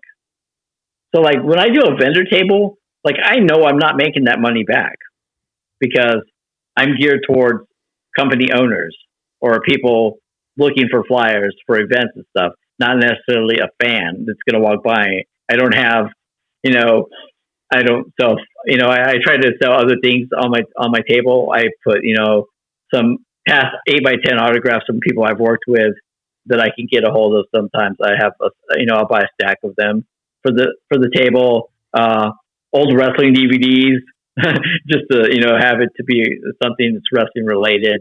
I used to at one point had some Funkos on there just personal Funkos that I was trying to get rid of. But so it's, filler for the merch table. But yeah, no, it really draws eyes. I've gotten, I've started to take it around and take pictures with different people that I've met. So it kind of is branding the belt. But yeah, no, yeah, I enjoy it. These guys that I started working with here, they were like, the same thing. They were like, I saw you got that belt. I'm like, can we check it out? I'm like, yeah, I got the belt. Uh, bunch of belt marks. No, my wife and I, we got custom wedding title. Well, I say we. I was the one that got them made just because wrestling somehow, everything in my life comes back to wrestling. But I got custom wedding tag titles. I don't know if you've seen the photo or not. But we went to TNA. They came here. Well, that was just before they became TNA. It was Impact. And we did the meet and greet there. And that was the first time she'd ever done like a proper meet and greet. And she's like, I want to make this memorable. So I was like, fuck it. Let's just take the tag titles. And then like we met Joe Hendry, and he's like just lost his shit at the title, and he's got a photo on his phone somewhere holding our wedding tag titles. He made a joke that he was gonna put it on his Tinder. He hasn't posted it anywhere, but he showed Scott D'Amore, who we didn't even pay to meet Scott, but he's like, no. It's like he's like, Scott needs to see these, and like walks us over, like, and Scott's just marking out for the titles, and we're joking amongst ourselves currently because obviously they've just rebranded back to TNA, and their tag titles are the same color scheme. It's the red strap with the silver. So like we're joking amongst ourselves. We're like, until we get further confirmation, we're like, no, they totally got inspiration from the wedding titles, which are the same color. But no, it's just so cool. And we're like, when we go back to World Series in June, we're like, do we take the wedding titles? Like, is that too murky? Like, but you guys need to take them and go ahead and enjoy that. You got to get your money's worth out of the situation. But I mean, going back to what you said, you're like, we take inspiration from shows we go to. I would not put it past it that they like saw that, the red combo on those belts and were like, hey, that's not a bad idea. But yeah, no, enjoy those belts. Take them wherever you go. And like I said, at first I felt the same way with the belt. I was like, I took it to the first Blizzard Brawl I went to, and it was kind of awkward. I was like, I should hold this up while I'm standing next to people so kind of get a rub. But yeah, no, enjoy your belts, man. It was good times. I saw those belts. I was like, that's awesome. But we'll bring it back to wrestling if that's okay, Derek, and we'll try and hammer out these last couple of questions because, as I said, I don't want to keep you all morning. But you've been to a lot of wrestling events, both through work and for some pleasure as well. What is and again, you don't have to just name one because that would just be mean, but what are some of your favorite matches that you've seen both on TV and then some that you've seen live in person? I mean, we could go back and do all the obvious ones, Steamboat, Macho, that list. I honestly haven't been to much shows as much as one would think. A few years back with Craven, and you want to talk about your ADHD being bad. He's probably a little bit worse than you and me some days. So during one of the trips when he was here, we were watching whatever the Sunday morning WWF show used to be. It was one that we used to get Sunday mornings. It was kind of a recap show. We woke up, we were watching that. It was around 10 a.m. and they played a commercial for Fastlane, and Fastlane was going to be in Detroit that night. And we're watching. He's like, where's Detroit from here? And I'm like, oh, it's about a 7-hour drive. And he's like, oh. And he took a pause and he goes, do you want to go to Fastlane? And I'm like, yeah, dude, like, sure, let's go to Fastlane. And 10 minutes later, he goes, I bought us tickets.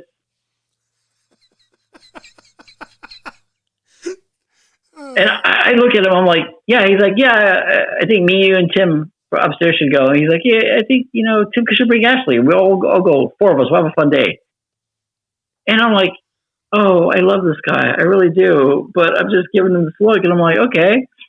So I go, Tim lives up.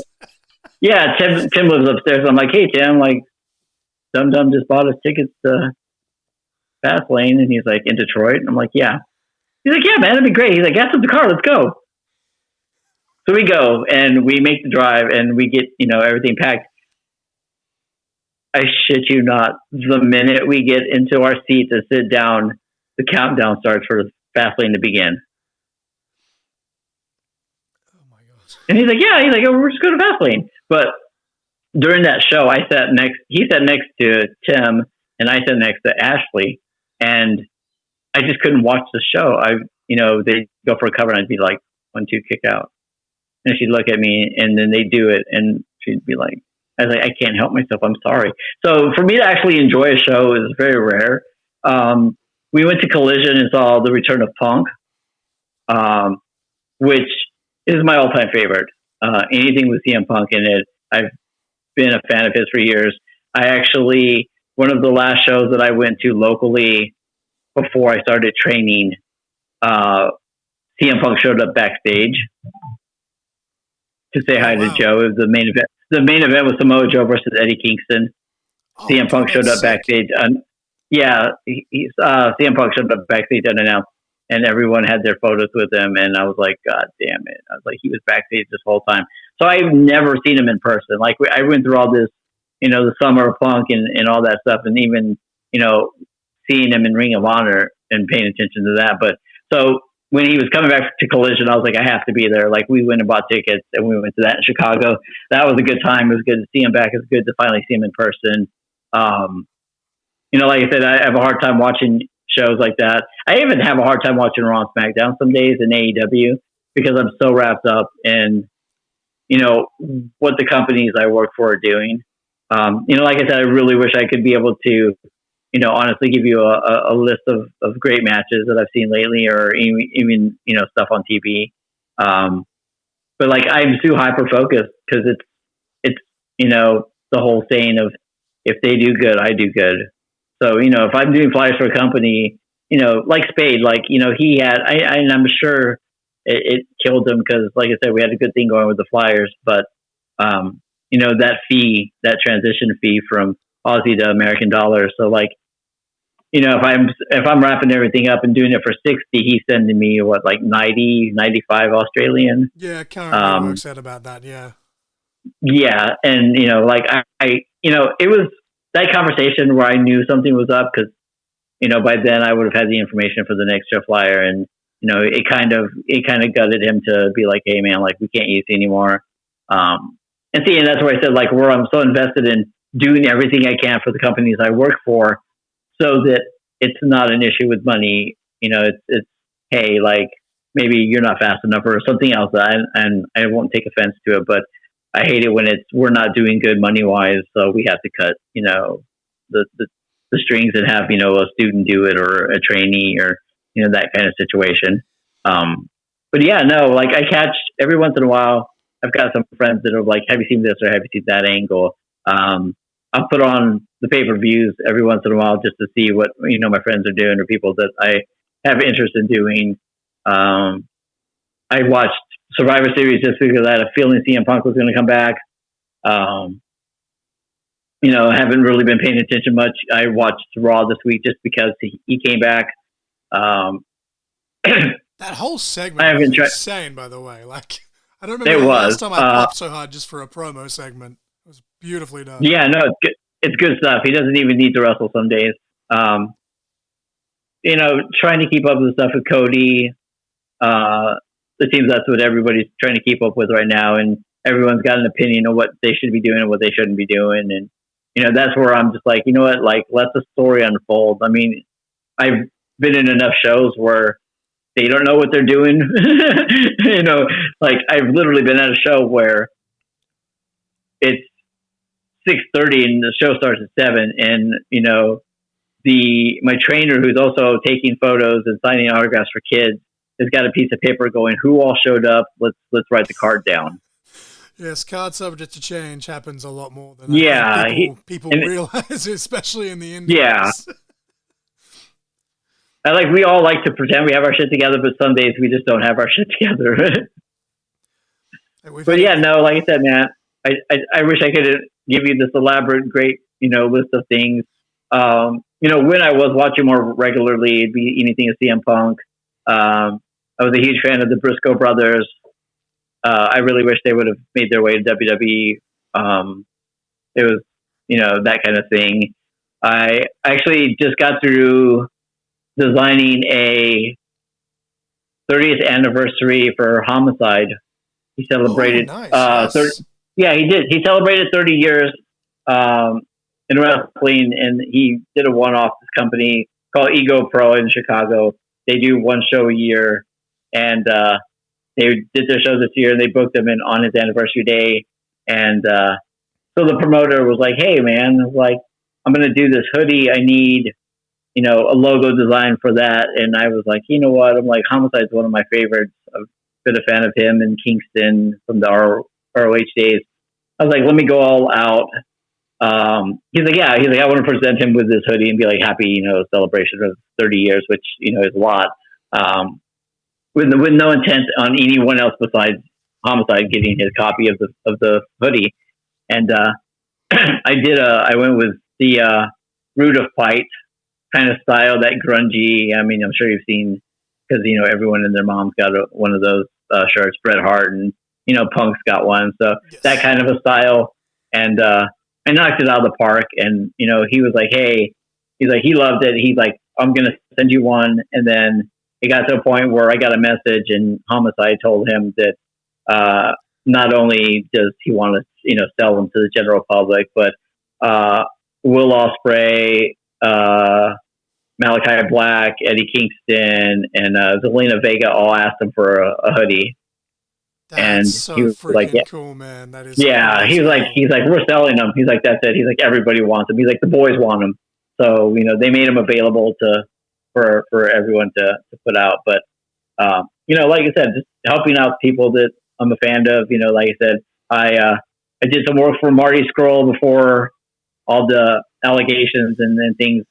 And I still think that that's an unfair situation. I've gone at length talking about that, and I've gotten a little bit of heat from saying that, but I'm like, look, I feel like, as you say, I feel like he was put in a shitty fucking situation, and it's just, it's life, it is what it is, but he started to take bookings again, like, more publicly, so hopefully they actually did tease that World Series. They basically, they vacated the title because he was the champion and yada, yada, yada, and almost Hulk Hogan'd him for a bit there from, like the 2015 period. But they recently just shared like a history of the title, and they made sure to feature Marty back in that video. So I'm just hoping as a fan that that's a sign that maybe they're going to fly him back over here sooner than later. But no, that's pretty freaking, it's pretty awesome.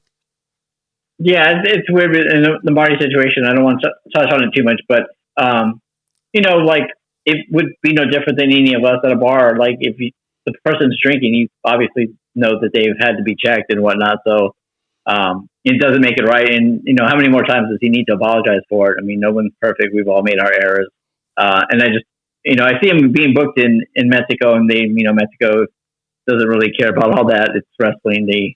If he still draws on the card, they're going to use them. Things are a little more loose down there.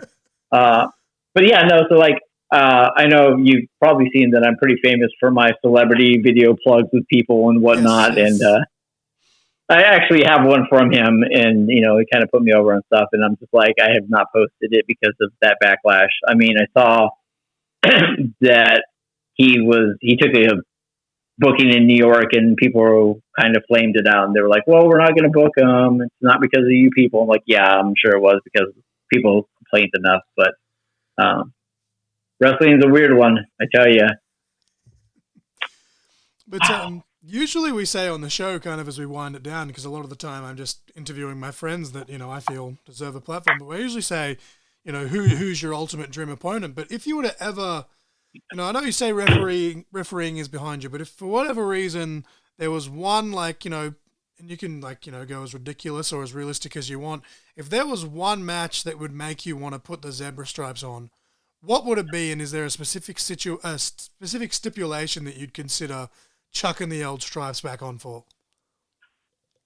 Well, so not to get too far on the deal, but it would definitely be with Homicide. During our reffing days,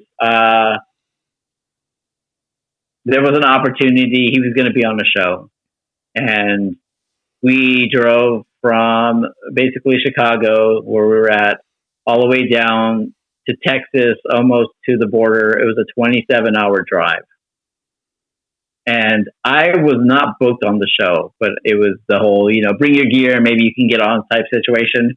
And I went all that way just for the chance to just have a chance to try to referee one of his matches. And, in total wrestling fashion, when we get there, he the promoter told him not to come because they didn't have enough of the draw they thought they were going to have. So it was kind of a no-show situation. Not on his part. The promoter told him to stay home because they weren't going to draw enough money. So like I drove all the way down there with my crew of guys for something that I was going to try to weasel my way into, and the guy is not even there. So it definitely would be a match with Homicide. And that's why the hoodie meant so much to me when I got that done, because like I said, I was a big fan. It definitely would be something with him. Probably either Danielson or Kingston. We actually, when we were running our shows, and Danielson got fired for the whole tie choking thing. Oh, Jesus Christ. Remember that in the NXT thing? We reached out. We reached out to him to have him come to do one of our shows, and we tried to get him to come in on a Sunday so it would be a little bit cheaper, but we just didn't have the funds to bring him in at the time, and that was all my planning. I was like, well, he's on the Indies now, like we can get him to come, and like his prices at the time for a Friday and a Saturday were outrageous, and I was like, me trying to make everything happen, I'm like, what do we do a Sunday? We do a Sunday show to be cheaper. He'll be available because no one wants to book a show on a Sunday. You know how those go. And then I'm like, and if we could do it with somebody in the area, like we could piggyback off the fact that he'll be nearby. But so yeah, Danielson and Homicide. I wish it would have been 20 years ago. Stipulations, none that I can think of. I always jokingly told people that when I passed away that I wanted to be included in a battle royal and that I wanted to win.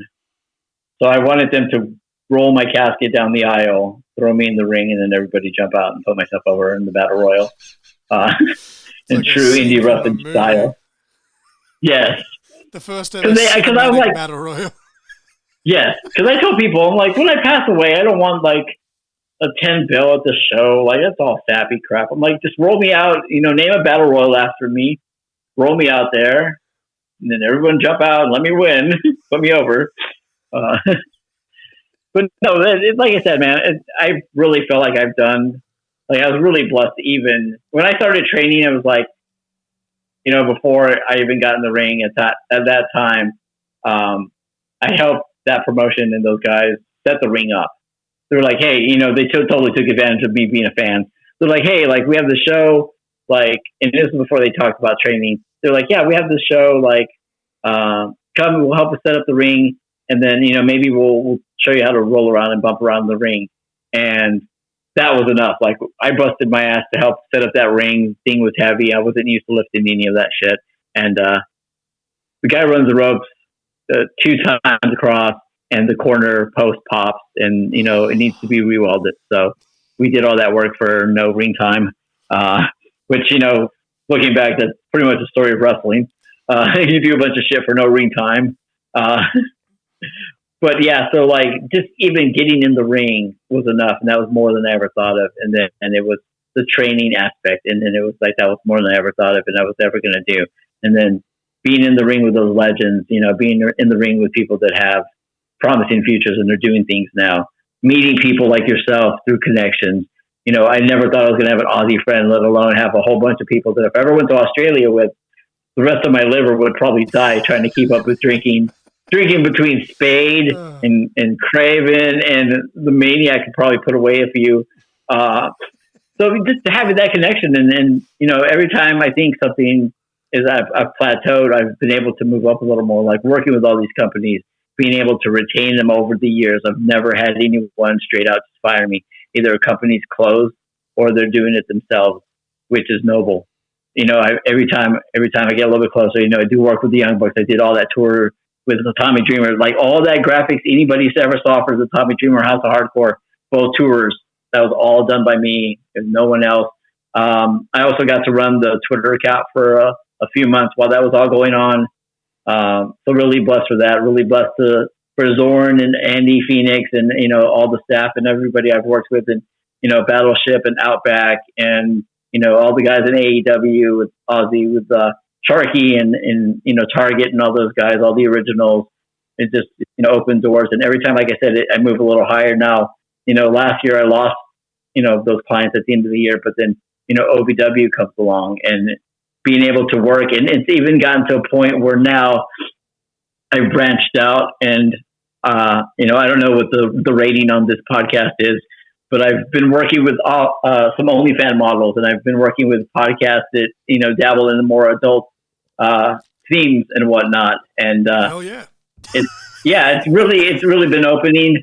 Some of the photos I've gotten for some of the podcast guests, I'm just like, oh wow, okay, that's not safe for work. And then it's me, so I'm so used to wrestling, and when I need a better photo, just Googling the person, and I'm like, oh god, set the safety settings on my computer, please. What is this? But no, it's also been, very welcoming. Those people have been outrageously nice, and it's again that whole situation where they're trying to promote themselves, they're trying to promote their projects. If I can come along and help with, graphics, and it's also weird because when someone tells you in wrestling, I need it now, you're probably like an hour or two behind when they actually needed it. I've gotten messages where I needed this last Thursday, and I'm like, okay, it's Tuesday. How fast do you need it? And so when they tell me, hey, I need it now, and they mean 2 weeks from now, I'm like, oh, I got plenty of time. Shit. I'm used to wrestling now. It was oh, can you do this? And I'm like, oh, when you need it. It's as soon as possible. So I literally turned my laptop straight on, and my wife's just can't you just wait until after dinner? And I'm like, nope. Let me just do this. And then you get it back, and they're like, wow. Shit, you told me now. That's my now is I'm sure is always the last one to get information and shit. But yeah, no, dude, it's like I said, it's been a fun ride. I'm not going anywhere anytime soon. I celebrate a old birthday here in a month or so, and I don't feel it. I don't look it. I'm really blessed to get to work, and it's people always tell me if you could go back and change one thing that happened to you, and honestly, even the death of my brother that really put me onto this path. He would just be marking out everything I've done because of the fact that he was such a fan and stuff like that, and he stuck with it. After when I started doing sports in high school and middle school, he was still going to shows, he was still buying tickets. He was 7 years younger than I was, but he would still go to WCW shows and stuff like that. And he went to one Nitro taping, or he thought it was a Nitro, but it was a house show, whatever. And he got super excited because the NWO music hit, and then he was so pissed off because it was Scott Norton and all the Lucha NWO guys, and he was so what happened? I was the NWO come out? He's yeah. He's it was all the jobbers. He was it was Virgil and he's expecting Scott Hall, and all of a sudden yeah, he's got Disco Inferno. And, yeah, and Buff Bagwell was the best one there, and now it's weird because I'm pretty good friends with Buff Bagwell now, and I've done shows with Buff Bagwell, and some of the stuff I just look back and I'm you just feel you asshole. But at the same time, they never got to see any of my wrestling stuff. My mom was able to go to a couple of shows that we've done, but yeah, no, it's a weird way that things roll out. But I know people look at getting into it, and it's got its good and its bad, like everything else, man. And plus too, I don't know if you'll put my contact info in this, but if there is anyone that wants to give this a shot. One, I'm hiring. I don't pay well, but I am hiring. That's another thing I'm trying to do this year. I can't expand myself anymore. I'm only one person. So I'm kind of coming to grips with, trying to hire somebody. It's weird trying to explain to people what we do. Like I said, with the quick turnaround, as you said yourself, also being able to understand that your rate that you could be charging somebody for work sometimes could depend on two people get booked on the show, or if they pay you for the flyer. Honestly, that's why I know that I'm putting out way more value than my price tag.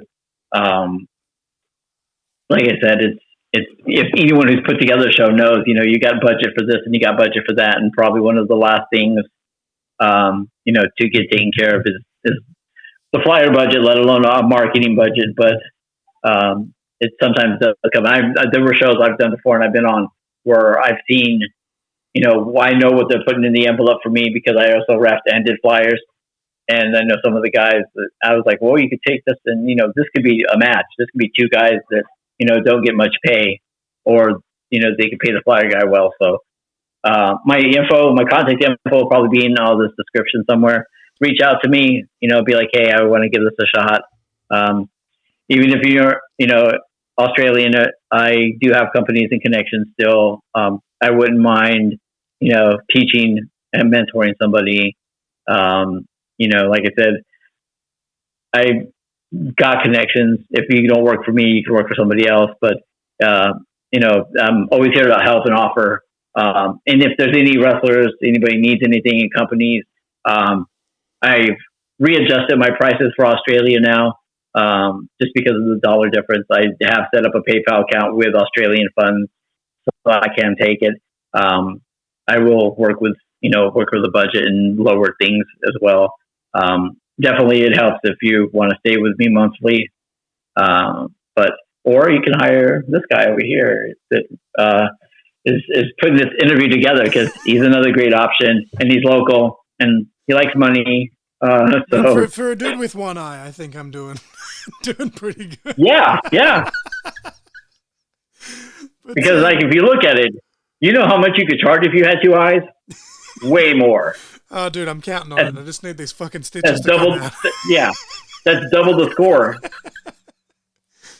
But before... Get him now while he's only got one eye, and the rate's lower. Tell me. Well, I think I just revised my prices after about a year, but even still, I only put them up by like $5-10, depending on which category you were looking at.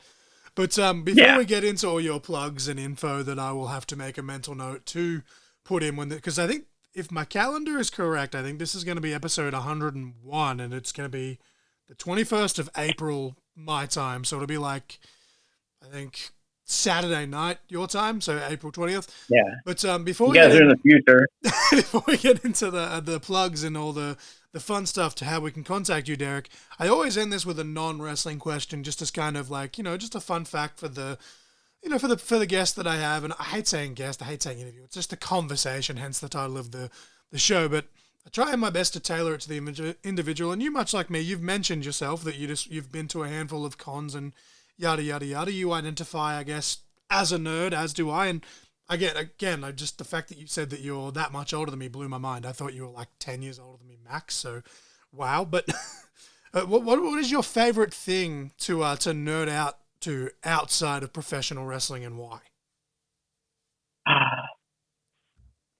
So at one point, the Funko collection was just too much. It was, and I think I've scratched that itch, and it's pretty much done. I really shrunk down. It got to a point where it was just bad. It was at a level that I didn't need to. And, the new girlfriend was very supportive of that. And she's like, well, why don't you get it? So that just opened the can of worms. The fandom, as far as anything in particular, huge on Back to the Future, huge on Rocky Horror. Oh my God. If you ever see the photos of me in drag from last Halloween. Dude, I popped so much when you posted those. So yeah, I always wanted to do that. And my ex was the one that turned me on to Rocky. And I always wanted to do it. And then I always wanted to go to a midnight showing, Chicago's legendary forum. They're a really good time.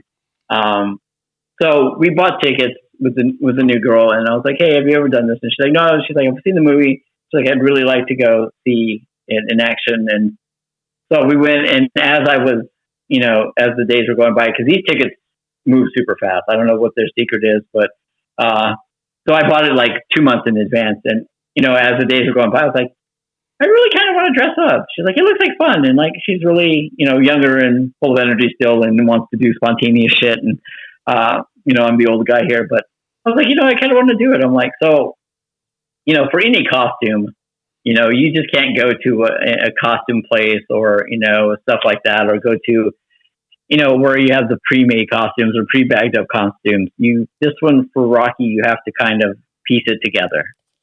So I was like, if I can find the pieces for it, like, so be it. So as it started coming together, the commitment level went from it was a joke and just I wasn't going to be able to get it all together to like this is becoming a real thing here. And yeah, sure enough, I got all the pieces together, and I'm like, well, I've really committed to this one, so. So yeah, like I committed and I got dressed up, and I was like, well, it's too late not to go. So, this is in the middle of Chicago. It's a bit colder out, and I'm in fishnets and whatnot, and so we park a few blocks away, a few kilometers away, and whatnot. And as I'm walking down the streets of Chicago, and next to nothing in a jacket, I've got people driving by making comments and and whatnot, and I'm like, yeah, man, this is going to be a good time. So.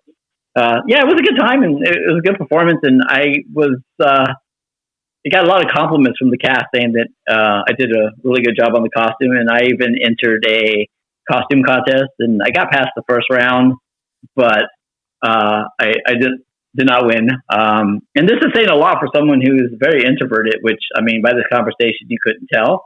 But that's because it's a topic I'm familiar with. I love wrestling. It's been around it forever. I'm really blessed and confident in what I do. But yeah, no, Rocky Horror, Back to the Future, The Matrix, a lot of the old 80s stuff, 80s music, hip hop and rap. CM Punk, I still, as much as, I'm in the business, I think what he did was really awesome. He really, changed the landscape of things. I would really call him more of a modern day Rock. The way Rock shook the foundation with stuff he did is how I feel about CM Punk. He just has that edge that, it's realistic. It's as much as it is wrestling. I mean, there are some things he said that it just kind of hits home for me, at least. And, the fact that, fuck the Young Bucks, as far as I've worked for them as well, but, there was money to be made in AEW in that situation, and they could have handled it like adults and really put a serious blow to WWE and what was going on. If they could have just, all got along and not even as friends, just as, a business type situation. Controversy aside, my wife and we've been rewatching, '05, SmackDown and Raws, just because around that time she saw like bits and pieces of that, but she never actually saw the pay-per-views, because obviously, you've got to pay for, in that time you had to pay for them, and it was like, $50 Australian at that time, which is probably closer to, again, like $100 Australian. So we're kind of going backwards and forwards, and literally around the time that initial all-out thing happened, we were like literally in the midst of the Edge leader Matt Hardy thing, and we're just like, if these guys can still work together in a wrestling environment, it's like, yeah, there was some potatoes thrown, but if these three people can work together, it's like, how the fuck can the Young Bucks and CM Punk not kind of put their heads together and say, let's make some money here? Like that, I think literally, like, I would have made millions, in my opinion. I'm just a mark with a microphone, but I'm just like, so much money left on the table. And, outside of money, it would have left a blow to WWE. They quick to sign CM Punk back when all this happened, but absolutely. Like, I think it would have also maybe meant, things changing enough to where we're not at the situation where WWE is just so hot right now and they can't do anything wrong even when they screw up. And, obviously the stuff with the Rock and everything is, took a turn. I don't think this was originally what was the plan for it, but when, you get such negative, feedback from stuff, you make the change. And yeah, no, that's a good time to watch. Like, yeah, Matt Hardy and them, like, that was like legit heat. That was like a real life situation. And I don't know if it was by choice or whatnot, but, Vince was probably like, here, we're turning this into something. And they're like, okay, well, I guess we better make friends. But just before we end this conversation, Derek, you mentioned, hitting you up and you're hiring, and Where can we find you so people can come to you for graphics and 8x10s? And I think you've done DVD. I've done one DVD cover. It actually looks amazing. I saw it in person last weekend, actually. But it was a lot of work. I'm like, I'm not going to do a DVD cover again unless I'm specifically commissioned to do it, because it fucking killed me. But where can people find you to get all of these? Like, you can probably do a better job of listing the stuff that you can do, because otherwise I'm going to either forget something or butcher it. I'm horrible about putting myself forward. I do these because it's honestly, it's more of, catching up with you, which, this is long overdue. We've known each other for a good while now, and I'm always very supportive of what you do, and you're always very supportive of what I do. So I appreciate coming on and being able to talk to you. Not really taking on too many new projects. So it's more of a mentorship or of, hey, like, I want to give this a shot. I can be reached at Derek@curtainjerkerdesigns.com, and I realize that is a handful. Every time I give out the email, this is how you know I'm serious. If I give you that email, I seriously want to hear from you. If I give you Derek_O_MAC, like Shane O'Mac, but Derek O'Mac at yahoo.com, which I've had for so many years, which I need to add to the list, by the way, not to cut off things here. Huge Shane McMahon fan. I think he's very underrated. The fact that he let Kurt Angle almost kill him at the King of the Ring. That match still holds up. I remember watching that match with my dad. Like, my dad, for me, the 80s, like the old, like, what do they call it? The golden era? Is that what it's referred to? That's my personal favorite era, despite the fact that I was, a kid during the Attitude Era. And I think it's just because, like, that's the stuff that my dad's shown me, and that's how we bonded before he passed, was pro wrestling. But I showed him that Kurt Angle Shane O'Mac match, and it was probably 2011, 2012, so about 10, 11 years after it happened, and he'd never watched it. And I remember my dad sitting there as if it was happening live, and he's just going, fuck me, like a typical Australian bogan. Like, he was just losing his ever-loving mind at that match with the glass and all the fun stuff. I've seen it close to 100 times, and the last time I saw it, I was yelling at the computer. I was watching it on the computer, and my girlfriend came in, and she's like, what are you yelling at? I'm like, just put him through the goddamn glass. Like, fuck off. Would you fuck off, really? Like, just put him through the glass and be done with it. But yeah, so if I give you the Yahoo one, I'm pretty much, I don't check that as often, but the other one, Derek at curtainjerkerdesigns.com. Just, title it. If it's a new work, like I said, I'll try to fit you in the schedule. If you're a company owner and you need somebody that's dependable, I'm your guy. Like I said, I've been doing this 12 years. I've worked with a lot of people. I don't want to, name names is not a part that it's a part of the work. Or if you want to follow me on Instagram is the same. You can just find Curtain Jerker Designs. Facebook is the same. Twitter or X is a little different. It's Curger Design, so it's CURJER Designs. I think it's because the limitations are stupid. Oh no, the actual Curtain Jerker Designs is taken. Oh well, there you go. And it's outdated, and it's something that is irked me, because I'm like, this is not even a real profile that anyone's using. I think they last tweeted in 2006 or something super old. Same issue with the podcast Instagram page. It's just some random person's nickname for this, because it's I tried to abbreviate it all CIC pod, trying to be more professional, and there's this some dude whose last name starts with CIC, and for some reason it's CIC pod. I'm like, fuck's sake, dude. Yeah, and I wish it was even a person I can talk to. And be like, hey, can I buy this from you? I would really like to have everything matching. I mean, that's my OCD kicking in. And it's actually funny because I don't know if you saw it, but I got a promo from Raven. Yes, dude, that popped me. And he talked, yeah, and he's like, the best curtains.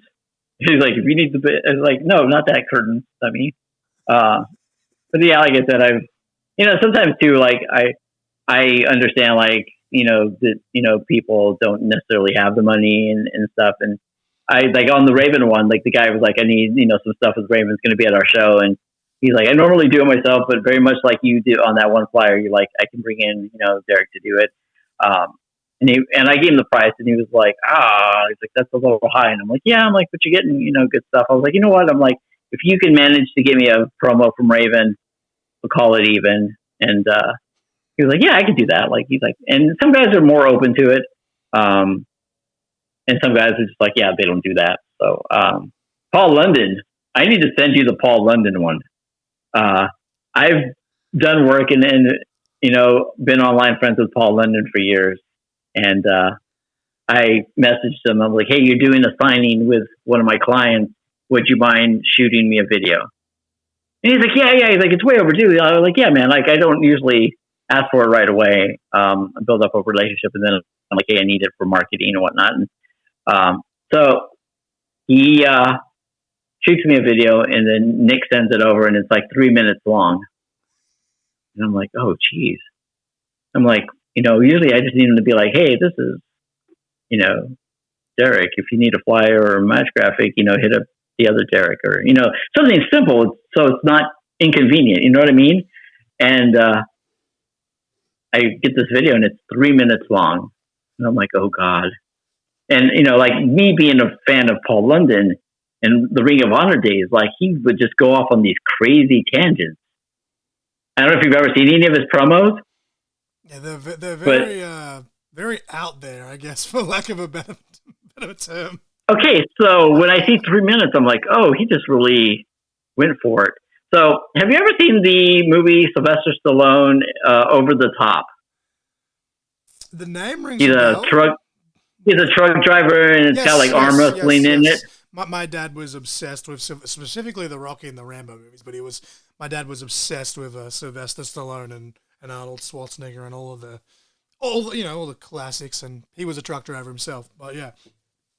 So it starts off as a promo for me, and about the 30-second mark, he starts explaining the story and plot of Over the Top, which proceeds to go on for 2 minutes, which then proceeds to get wrapped up back into the promo about me doing flyers, and then ends it. It wraps it all together, the whole story at the beginning and the end, and I'm like, it's a fucking masterpiece. This guy is so weird, it's so out there, and you just think he's going off on this tangent, and then he just, at the end, he wraps it all up, and he's like, so use Derek for flyers. I'm like, this is amazing, yet, like, I have to send it to you. You'll be like, oh, like, wow. So everyone I send it to, like, I haven't publicly posted it, and he did it a while back. But yeah, no, every time I show someone, they're like, wow, like he's out there. Like, we love him. But he's a great guy. And I know he's been there. He was in Australia. He did some work for AEW, with Sharky and them back in the day. And that's how originally I made friends with him, because he's out there. And I love my fans and I love my friends, and I thank you for this. And I don't need any more of a plug, because if you know where I'm at, you'll know where I'm at. Like I said, I don't know if I can take too many more projects. The OVW thing might be coming back here soon. So if you do reach out, I'm quick on the email response. Like, in the minute it comes in, ding, I'll send you a message. Unless it's, hey, like, we need to, get this done quickly, and what are the rates and stuff like that. I might be a little hesitant just because I have to look at my current schedule. It's not a humble brag or anything, but with 15 monthly clients, I am pretty stacked up. I don't want to get burnt out. I think COVID was a blessing for me, because I went from 17 clients monthly at the time to 1. And at that last point of the last couple of months before COVID hit, I was already felt burnt out. And that's why I stressed when I talked to you earlier here about, not overdoing it. I know you have the health issue right now as well.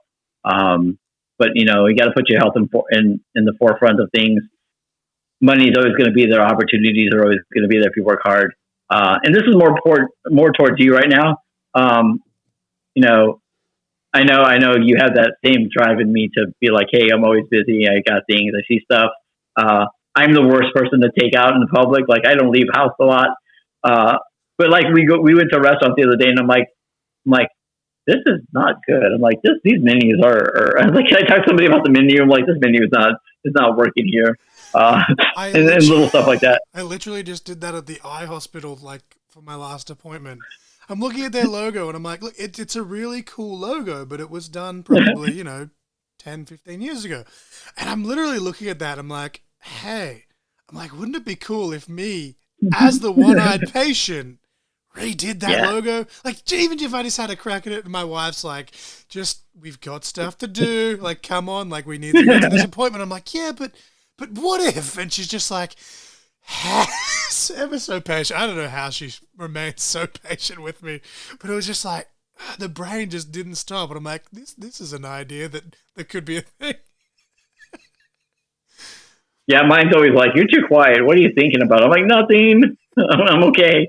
And that even, that goes on to wrestlers or any, performers that are hearing this. Take the proper rest. I've known too many people that have made things a lot worse because, that itch to be on the road and that itch to not take care of yourself and try to get back quicker than you need to be. Like, wrestling's always going to be there. I've seen it so many times. It happened with my trainer. He injured his back and they told him, if you take 6 weeks off, you'll be fine. It won't be an issue. There won't be any flare-ups. And, he took about 3 weeks maybe at the most. And then he was back in the ring and, taking the crazy bumps that he was. And, and then down the road, when it became something that, they wanted to operate on and he couldn't handle the pain anymore. And then, the issues happened. It was something that, like I told him before, like if you would have took that proper time off to come back, refocused. And that's kind of how I felt with COVID. Like I took the time off. It became because there was nothing to do. And then when things started opening up, being able to get back in the swing of things and everything feeling fresh and new. I was actually at a business conference when COVID hit and everything started shutting down. And it was a bit funny to me because, they were doing this big speech about, being there for your clients and this and that and X and O's. And they did a part where each person would tell the group a little bit about their business and what they have going on. And every time they get around to me, I just kind of wave them off and I was just into my phone because of the 17 clients, 16 of them are wrestling shows. And they were like, WTF, what the hell's going on? Like, they just canceled the show. There's going to be no shows, and we need to put up a statement. And can you put show postponed on the flyer? And I had that from 16 different companies as I'm in this conference, and they're talking about how important your client is in customer service, and I just keep waving them off. And I finally, I put out the fire with all the clients, and I grabbed the mic, and I'm like, hey, it's funny you guys talk about that because as you guys are talking about being there for your clients and good customer service, I'm actually putting out fires. I'm like, I'm there for my clients. I wasn't trying to be rude and not talk to you guys. I'm, doing what you guys are preaching. I was like, I don't know if you guys have clients that are important right now, but if you're ignoring them, it's not the business. That's not a smart business move. When your clients reach out and have problems, you're there to help them. I mean, I know you feel like and that's why you jump to action so quickly. I think when a project comes in and you see that, hey, this person needs this, so they can get their event going, or so they can get their gear made, or so they can get their knee pads fixed, or what it might be. Like, I sometimes think that my ADHD and my OCD, I have managed a way to put it to my advantage, and it sounds like in some ways you have as well. Yes, we do get super focused on the wrong thing sometimes, but it happens. It happens, man. Yeah, absolutely. And I do like that though. Like, and that's something that's not trying to blow smoke up your ass. It's just, I genuinely have so many people, so many times where I've just gone, hit up Derek. I'm like, the worst he'll tell you is he's busy. But like, if you're not, like, as I said, you've done, I think 4 or 5 different logos for me. And as I said, every time it's like, hey, I'll message you my time. And a lot of the times I've messaged you on either Facebook or Instagram just because I'm like, I don't want to spam your emails. I'm just like, hey man, like, is this something you can do? And you'll be like, yep, cool, send it through to the business email so that way it's, in the file sort of thing. And I'm like, okay, cool, that's step 1. And then I'll literally wake up like the next morning and it's like, hey, message from Derek, how's this? And 9 out of 10 times it's like there's no revisions needed. It's just that's literally how I pictured it in my head. Oh my God, how much do I owe you? And it's fucking awesome, man. Like I've had a couple of, I think there's 2 other designers that I've had like random shit. Like one did like a Funko Pop version of me, and there was something else, but I can't think of what it was at the top of my head. But like literally every other time where if it's something that I haven't been able to do, it's just like, Derek, you're always number one in my mind. That's just like, this dude will be able to do it. No doubt. I've never had any doubt about that, but yeah. Well, I definitely thank you for that. Like I said, it's always been fun working with you and working on stuff with you. I try to keep up with all my people as best I can. And like I said, man, like this is overdue. I hope that, not that I'm this big draw, but I hope people do check it out. It's, it's an episode where you're going to get a lot of insight that you might not from your normal guests. I'm not a performer. I perform other magic, but not in the ring.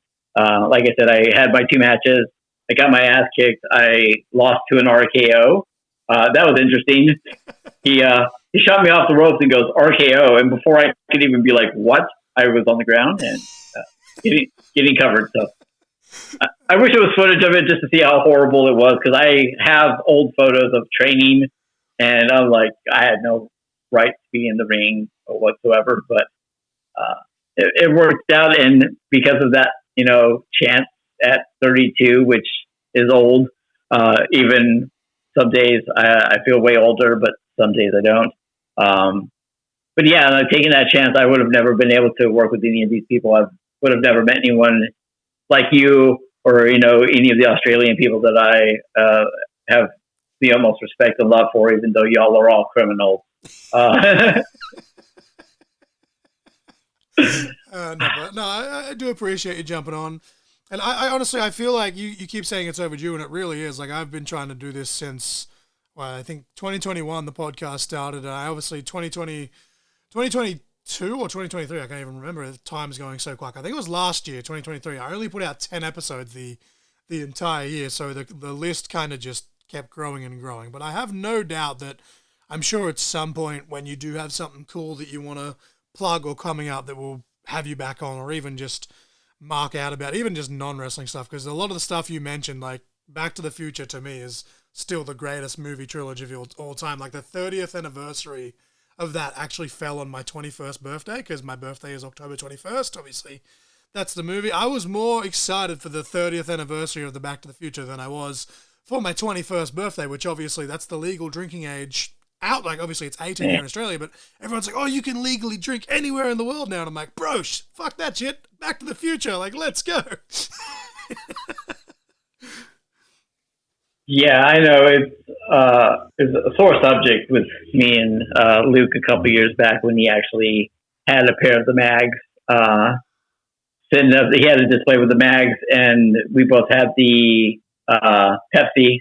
I was able to lock one of those down, but the 80s Cafe Pepsi that they reissued, we were able to lock one of those in. But at one point, he had the mags, the light up mags, and I was like, "You're an asshole." But he had to sell them. I forgot which one of his trips it helped fund, but yeah, he sent me a sad face, and I was like, "What?" And he was like, "I just sold the mags to pay for the trip." I think it was one of the WWE tryouts. I believe it's the second one. He's like, "I needed the money." I was like, "I would have maybe tried to buy them from you, because that's the thing." But yeah, no, man. Like I said, it was long overdue. I hope that you're now on track to start putting out more of these. It seems like you are this year. You got nothing to lose. You put them out and they hit the fan, and they go somewhere they don't. You can go back to how's your story mode going there on your 2K game? Yeah, no, actually, I had a friend, and he's well, not just, but the last 2 years, he's been building his own gaming PC. So he's like, dude, I literally got my PlayStation 4. He's like, I'll literally just send you the camera for free. So I'm like, I got the camera now. So I'm just waiting he didn't have the stand. He couldn't find it, but it was like $10 on eBay to buy a new stand. So hopefully sometime in the next week, I'll go back to that now that I don't have another appointment for another 2.5 months. And it'll actually be with camera and hopefully keep them entertaining-ish. It's a good way. I'm sure the wife enjoys it. It's an hour or two of me not annoying her while she's trying to watch her shows in the lounge room. So It's a win-win. She's like, don't you have one of those podcast things to go do so I can watch this without you bothering me? But no, I've made her the official co-host now of the podcast because she's just been on that many times, and it's great because she's actually studied graphic design. She just never really did anything with it just because I don't know if it's a confidence issue or what, but the amount of times that I've like been doing stuff and I'm like, hey, I need you to look at it and make sure that it passes the test sort of thing. But no, like making her the co-host, she's already helped me even just from the marketing side of things, kind of helped me. Yeah, and that's the weird thing too. Sort of thing. Yeah, and that's the weird thing too with like the more proper, like the WWE and the AEW jobs. Like they want schooling, they want a degree and whatnot, and like there's nothing wrong with that. Like I know my limits. Like I know when certain projects come in and I can't do. Like I'll be the first to be like, hey, I can't do this, and I won't. I won't try to rush it through or patch it together just so I can make $1 and whatnot. Like I have a little more pride in my work. And I'm the first one because I'm older now and I'm self-aware. I don't feel threatened to be like, hey, this isn't something I can do. Like I'll get shirt ideas. I did that one shirt for a friend of yours that I wind up doing the Rocky Lips. I forgot the guy's name. Oh, yes, it was a while back. Shout out Nick Maltino. Yep. Yes. So like when he sent me that message, I was like, hey, I'm like, I can only do like certain stuff. Like I have people that send me messages and like, can you do a shirt design? I'm like, sure. But like if it's a simple text or something I can handle, like I can't draw. So, I make sure they know that. And there's some people that are like, I want me like as a zombie. And I'm like, yeah, no, I'm out. I have someone that I know they can draw and do that. And like I send them to that person. But, I stay in my lane and, WWE and even AEW, which I never heard back from, they want schooling. They want a degree. I just don't have that. At the same time, I have 13 years now in actual experience. And I wish those hiring people would be more loose on that, to take that into account, that we've done actual work. We've actually worked with clients. We actually have a reputation that, kids coming out of school, you have all that experience and that knowledge. I mean, you have all that knowledge, but you don't have that experience. And that's why sometimes when you're a graphic designer, you have to take these, lower end jobs because it's, you have no experience and you can't get anywhere with that. So I applied for AEW and honestly, like I wasn't going to apply for AEW. I found the listing. It said, they need a graphic designer. And it was right before we moved here. And I told my girlfriend, I was like, hey, if I get this, we have to move to Tennessee. Are you okay with that? And she was like, yeah. She's like, if you get it, then we'll move. And I'm like, okay. And that's why when that didn't pan out and then she got a job offer and she was like, we have to move to the middle of Iowa. And I'm like, I'll support you. I'm like, I'm here for you. I'm like, when are we packing? I'm like, you get that job. And I was like, and we'll move because it was, a way better raise and position and whatnot. So they also paid for our entire move. So hell yeah. Yeah, she got the job and I'm now in the middle of nowhere, Iowa. But, at the same time, this opportunity to work with this new company, the guy's religious, and I'm not faulting anything on religion. Those are two topics I don't really talk about, religion and politics. But he said after talking to me that he felt that I was placed in the right position. The random move to the middle of Iowa fit in with him buying this company and him needing help and stuff like that. So I think it all works out at the end. But like I would have loved to work with WWE or AEW. Like I think I could have had a fun time at it and done a good job. Just I don't have a degree, and that was something I didn't go to schooling. It just all fell into my lap. Like honestly, like I turned around some days and I look and I'm like, I feel like no time's passed. I feel like I'm still going to get my ass kicked in training, and then I look around and I'm like, I'm not doing bad for myself. Like not bad. It worked out. And some days I get up and I'm like, oh, I don't feel like I'm young anymore. Like the old body hurts and stuff. And then a lot of it is now I'm starting to get back issues from sitting here so long. All this long hour days. But yeah, man, no, it's been a blast. Like I said, anytime you want to come in, you want me to come back on and shoot the shit, I'm cool with it. People have got my info and, I'm like, I'm just here to help support this guy, listen to his podcast, go subscribe. What platforms do you have this up on? So I manually distribute it to Podbean, and via that I manually, or it automatically distributes to Spotify and Google Podcasts. It takes like 24 hours to show up on Google Pods just because it is a smaller podcast, but I'm sure like of all the different podcast apps, because it's on Spotify by proxy, it's on, whatever the hell they're on. It's pretty much everywhere. Are you on Apple?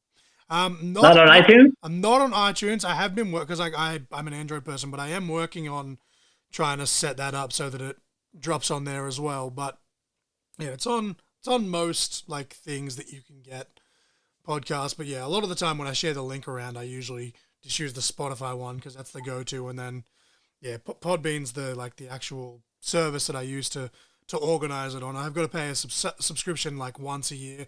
There are some free ones out there, but the interface is it's a lot easier to use than the other one. So I'm like, look, if I've got to pay $100 a year, then hey, look, save it up, and because I get unlimited hours and stuff as well. So, oh wow, I did a podcast, a couple episodes, and it went nowhere quickly. But I have the utmost respect for anyone who messes with it. I didn't realize how much editing, and I also didn't realize how bad I sound when there's no one else talking to me. So like the first couple episodes, I had people and we had our conversations and whatnot. And then like the last one, I was like, well, I don't really have anybody. And then it just turned into, who do you know?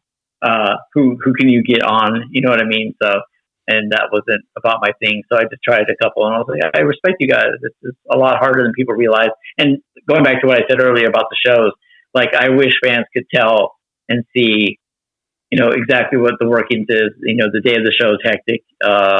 It's not just we show up at the building a little bit before you do and open the doors. So any fans listening, go give your local promoter a big hug and tell them that you're appreciative of what they do and the risk they take, both financially and sometimes physically, because guys can get mad if you don't pay them. And if the fans don't show up, there's no money to pay them, and your local promoter might get beat up. Or you can go take him afterwards and go drink with, like, Spade. Which I really missed out on, because he would call me, like, in the middle of the night, my time, just after the after party, and be like, everyone's here, and they're all drunk and saying hi, and trying to enjoy my day. And I'm like, you crazy Australians. See, I think I used to drink like a liter of tequila every weekend from the ages of like 19 to 21. So now I'm sitting here and I'm turning 30 in October. I'm like, dude, I'll have 2 beers and go to bed. I'm already reached old man status. I was going to say you were training for Spades after shows. Oh, he keeps dude, saying, they would call me. He keeps saying, come have a drink with me, like, when your eyes cleared. And I'm like, Jesus Christ. I'm like, bro, I know for a fact I'm not going to keep up. Well, first of all, I only weigh like 150, 156. What's that? Oh, God, I forgot the conversion. Like 56 kilos or some shit like that. I forgot. I used to be really good at the conversion. But I'm a smaller guy. And Spade's big. So 2 drinks and I'm going to be on the floor and he's going to laugh at me. And I kept telling him that every time that I would be the worst person ever in Australia, because I really think that your accents are pretty cool. And he was like, and I was friends with, and I still am friends with Sarah J. And during the pandemic, we would talk a lot on Facebook. And it got to the point where we were like video chatting. And I was like, your accent is awesome. And Spade's like, yeah, she just sounds different. She's like, she's a Kiwi. And I'm like, yeah. And so I would joke with him. I'm like, I'm going to get off the airport, and the first person that's going to talk to me, I'm going to fall in love with. And he's like, well, if you come out with us and get drunk, you're just going to wind up married to one of us. I'm like, probably so. You're like, you sound super hot, and I just want to live in Australia the rest of my life anyway. I would really, if I was just a single guy, I probably would move down there. Luke's offered me space in his place many a times. But I don't know. Australia, kind of far. I mean, a lot of people think that Australia doesn't exist, so this conversation could be all for nothing. Are we in the Matrix? What's going on here?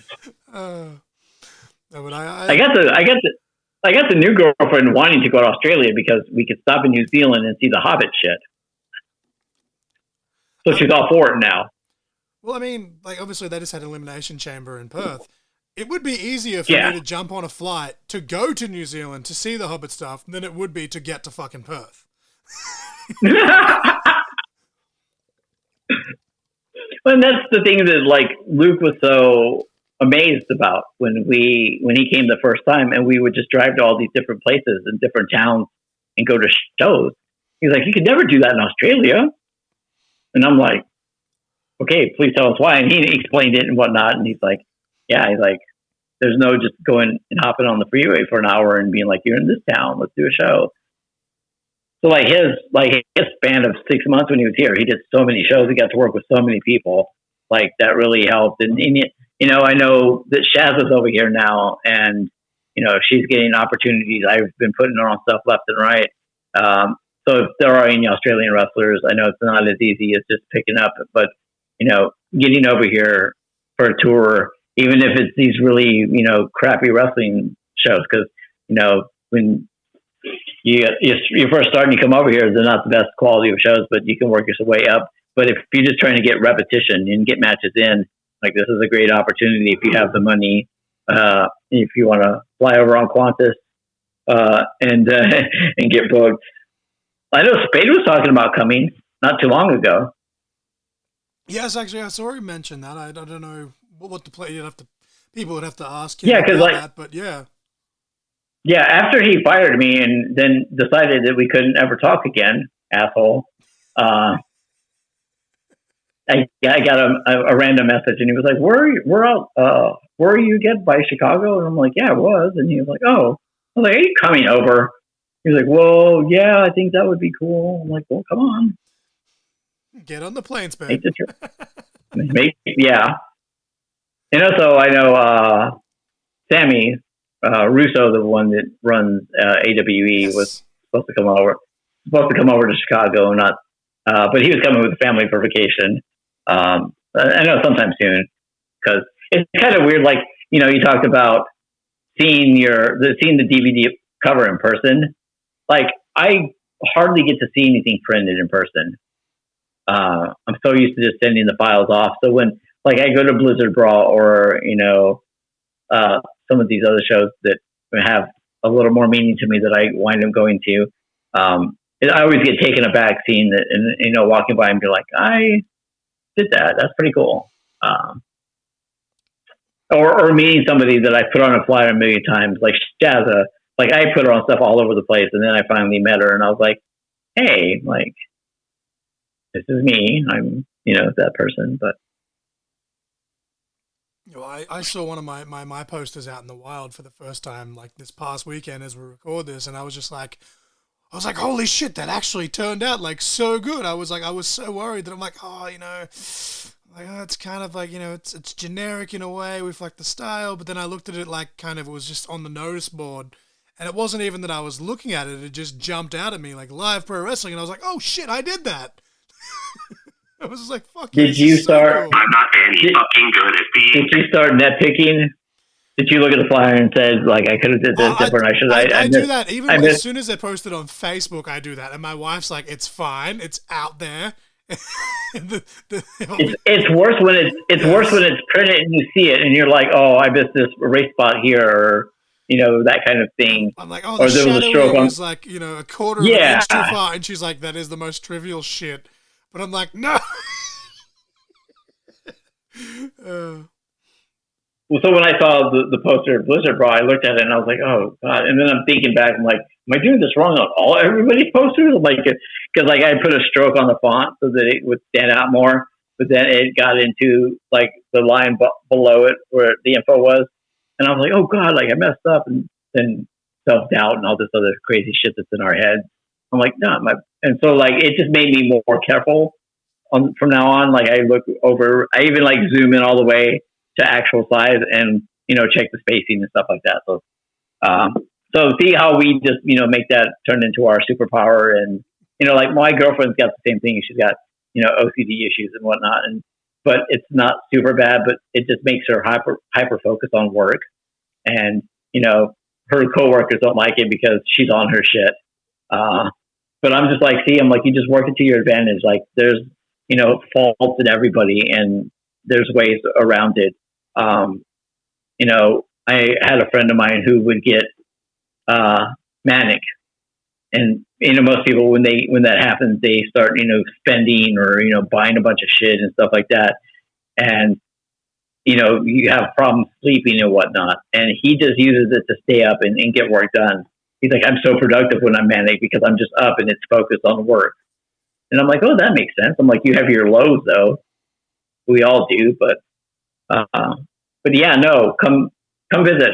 I'm going to go over there. I'm going to go visit you, and I'll probably be stuck in wherever the wedding's going to be. Hopefully, I think he might be back at home in Perth, but I know he's been doing shows with Spade, so he might be back in out there still. I know he was out there for a while, so go get a couple of pints. You can scrape me up off the floor. I think this whole show is just going to be basically dedicated to Craven and I guess Spade at this point too. But we're just shy of 2.5 hours now, so I'm going to let you go so you can enjoy your morning and enjoy your day. As I said, I'm at what point in bed and go, I'll be like, just at what point, and he'll be like, I need to rest. At what point Spade was going to have me run in and win the belt? I was like, I'm going to go visit. And he's like, okay. He's like, come. He's like, I'll put the fucking strap on you. I'm like, what? Like, yeah, he just run out. I'm like, what do I do? Run out and hit him with a flyer? And then... The funny thing is, even if it was just for a day, I could see him doing that just for shits and gigs. Then I have to defend it versus Gagey, because fucking Gagey is the man. Yes, I love Matt Gage. Definitely. But no, I'll man. I'll let you go, and I appreciate you jumping on. But as I said, man, especially now that we've worked out the time difference, daylight savings is about to end here. But even still, if it's 10 a.m. here, 10 p.m. here, and it's 7 a.m. there, or 9 p.m. here, and it's 6 a.m. there, I'm sure we can make that work. But I just appreciate you jumping on and shooting the shit and just marking out. Yeah, definitely good time. And I appreciate the advice. I'll definitely take your feedback. And I wasn't aware that you'd actually seen any of my posters, so I appreciate that little ego boost as well. Yeah, man. No, I keep up with my friends, man. Like once you're in the circle, you're in the circle, and distance might keep us from never meeting or hanging out. But I watch what you do, and as far as I appreciate the support you give to me all the time. I know you're watching. I see the views and all that stuff. So on that note, like I said, anyone looking for help, like I said, trying to get into this, Derek at curtainjerkerdesigns.com. Curtainjerkerdesigns.com is the website. Pretty cool. I just redid it the first of the year. I got one blog post up. I really haven't wrote anything lately, but check that out. And like I said, if Facebook is more of a thing for you, go ahead and add me. I let everyone in my info. Derek Sharp Jr. If you look up Curtain Jerker Designs, that's the Facebook page. And on that note, I thank you guys, and have a good day. Try to get some sleep, man. I know you got some work coming up, but take the night off, get some rest. I'll try my best, that's for sure. But I appreciate you, brother. You enjoy the rest of your day. You too. Thanks.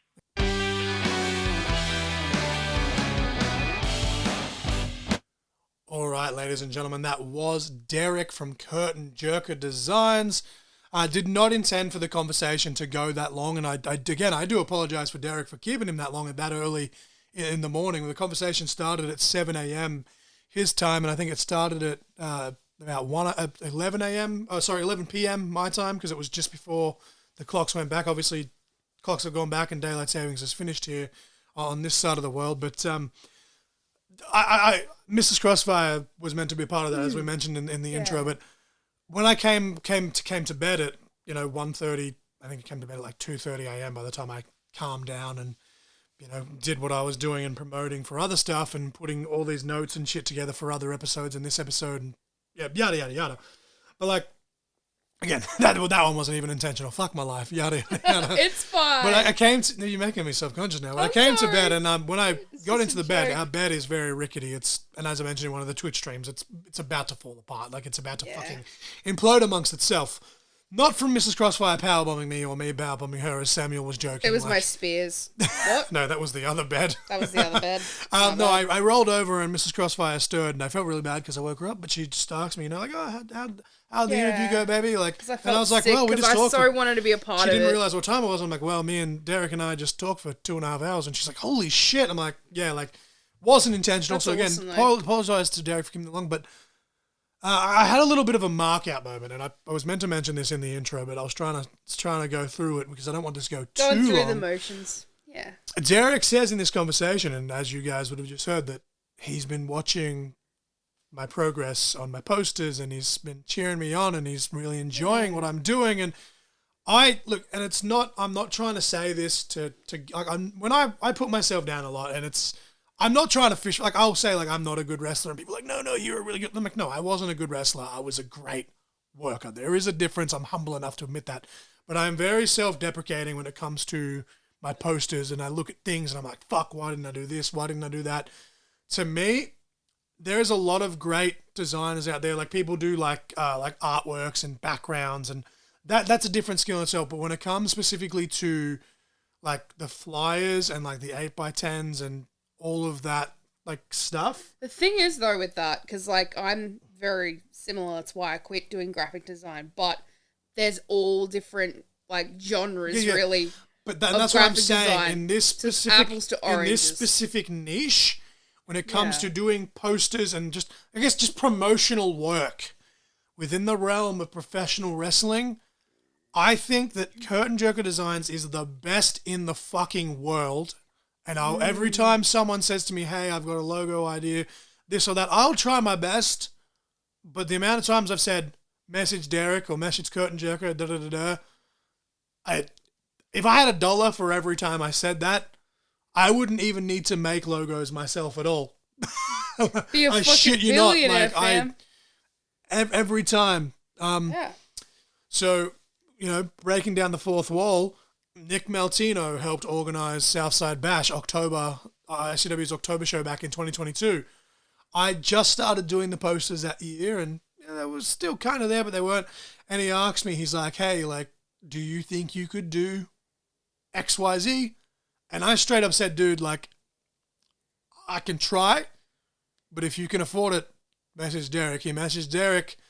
Derek did a fucking awesome poster, and I'd like to kind of even, like, have a look at that style and do one in my own, like without straight up rinsing it off, but I want to try and do one now in that style just to see how I'd go now that I have gotten better. But 100%. I think Derek is the fucking best in the world. And the fact that he has clients here in Australia, as well as, the clients that he has in US, obviously he mentioned in the conversation his deal with OVW fell through, but the door is still open for future things. That's still cool, because if y'all haven't seen The Wrestlers on Netflix, which we talked about here with Derek in the conversation, and obviously repeating it here now, so Mrs. Crossfire, because she hasn't heard the conversation yet, can verify that series was awesome. Phenomenal. There's rumors of a season 2. I mean, Al Snow, come on. Al Snow is amazing, and as Derek said, Al has been very hands-on trying to get Derek back, because he feels like he's, he feels responsible for almost sliding Derek of making money, and Derek has specified here in the conversation that, hey, no, man, look, life happens. Shit happens, life goes on, life happens, shit goes on. Say it however you want. But no, I appreciate Derek, and I fanboyed really hard when he put over my work and told people that they should hit me up, because I feel like for a dude with one eye, I do pretty fucking good. And honestly, when my eye does heal, I probably will put the prices up a little bit more than what I already have.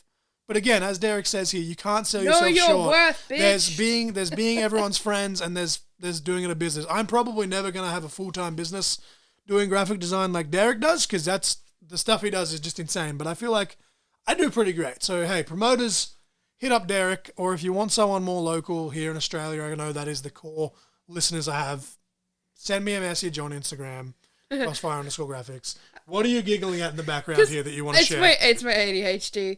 Hit up your neighborhood local Crossfire Designs. Crossfire Graphics. Jesus Christ. Hit up your friendly neighborhood graphic designer instead of your friendly neighborhood Spider-Man. Your friendly neighborhood one-eyed graphic designer. So that gives me an idea for a fucking logo for Crossfire Graphics, and I've only just not long done one.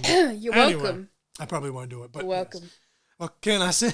Except you're welcome. What can I say except you're welcome? Sorry. Thank you to Derek for coming on.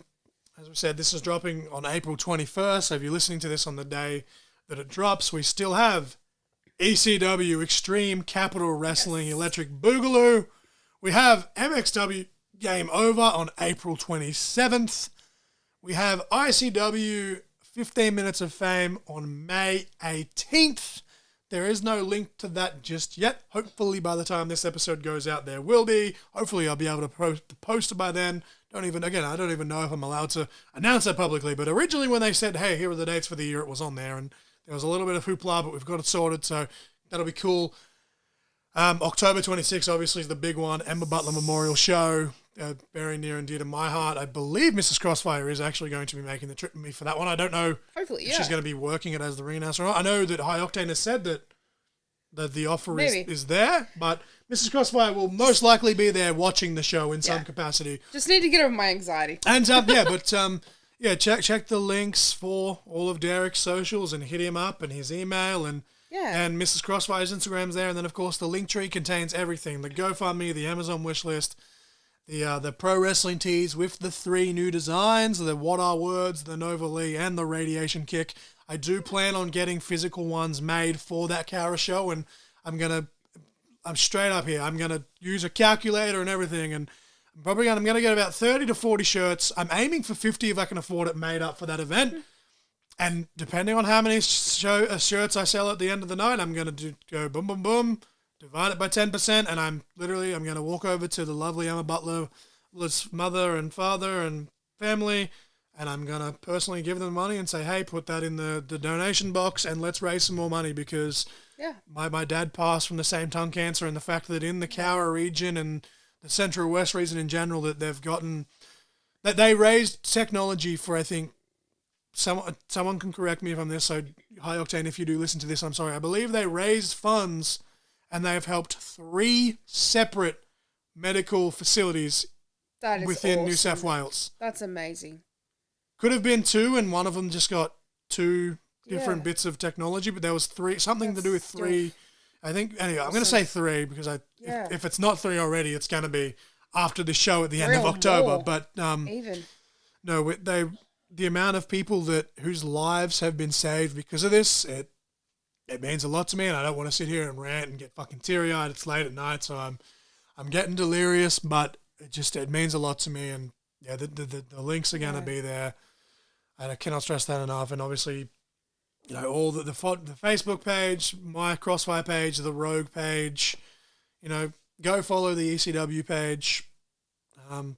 ICW, it's everything. Go follow everything and everyone, and if you want to be on the show, hit myself or Miss Nova Lee up. You're probably best messaging the CIC Instagram or Facebook pages. For whatever the email address is linked as well in the Instagram page. Like there's literally a tab that says email. I've received 3 emails in the last fortnight from people that are like, "Hey, we work in da da da da."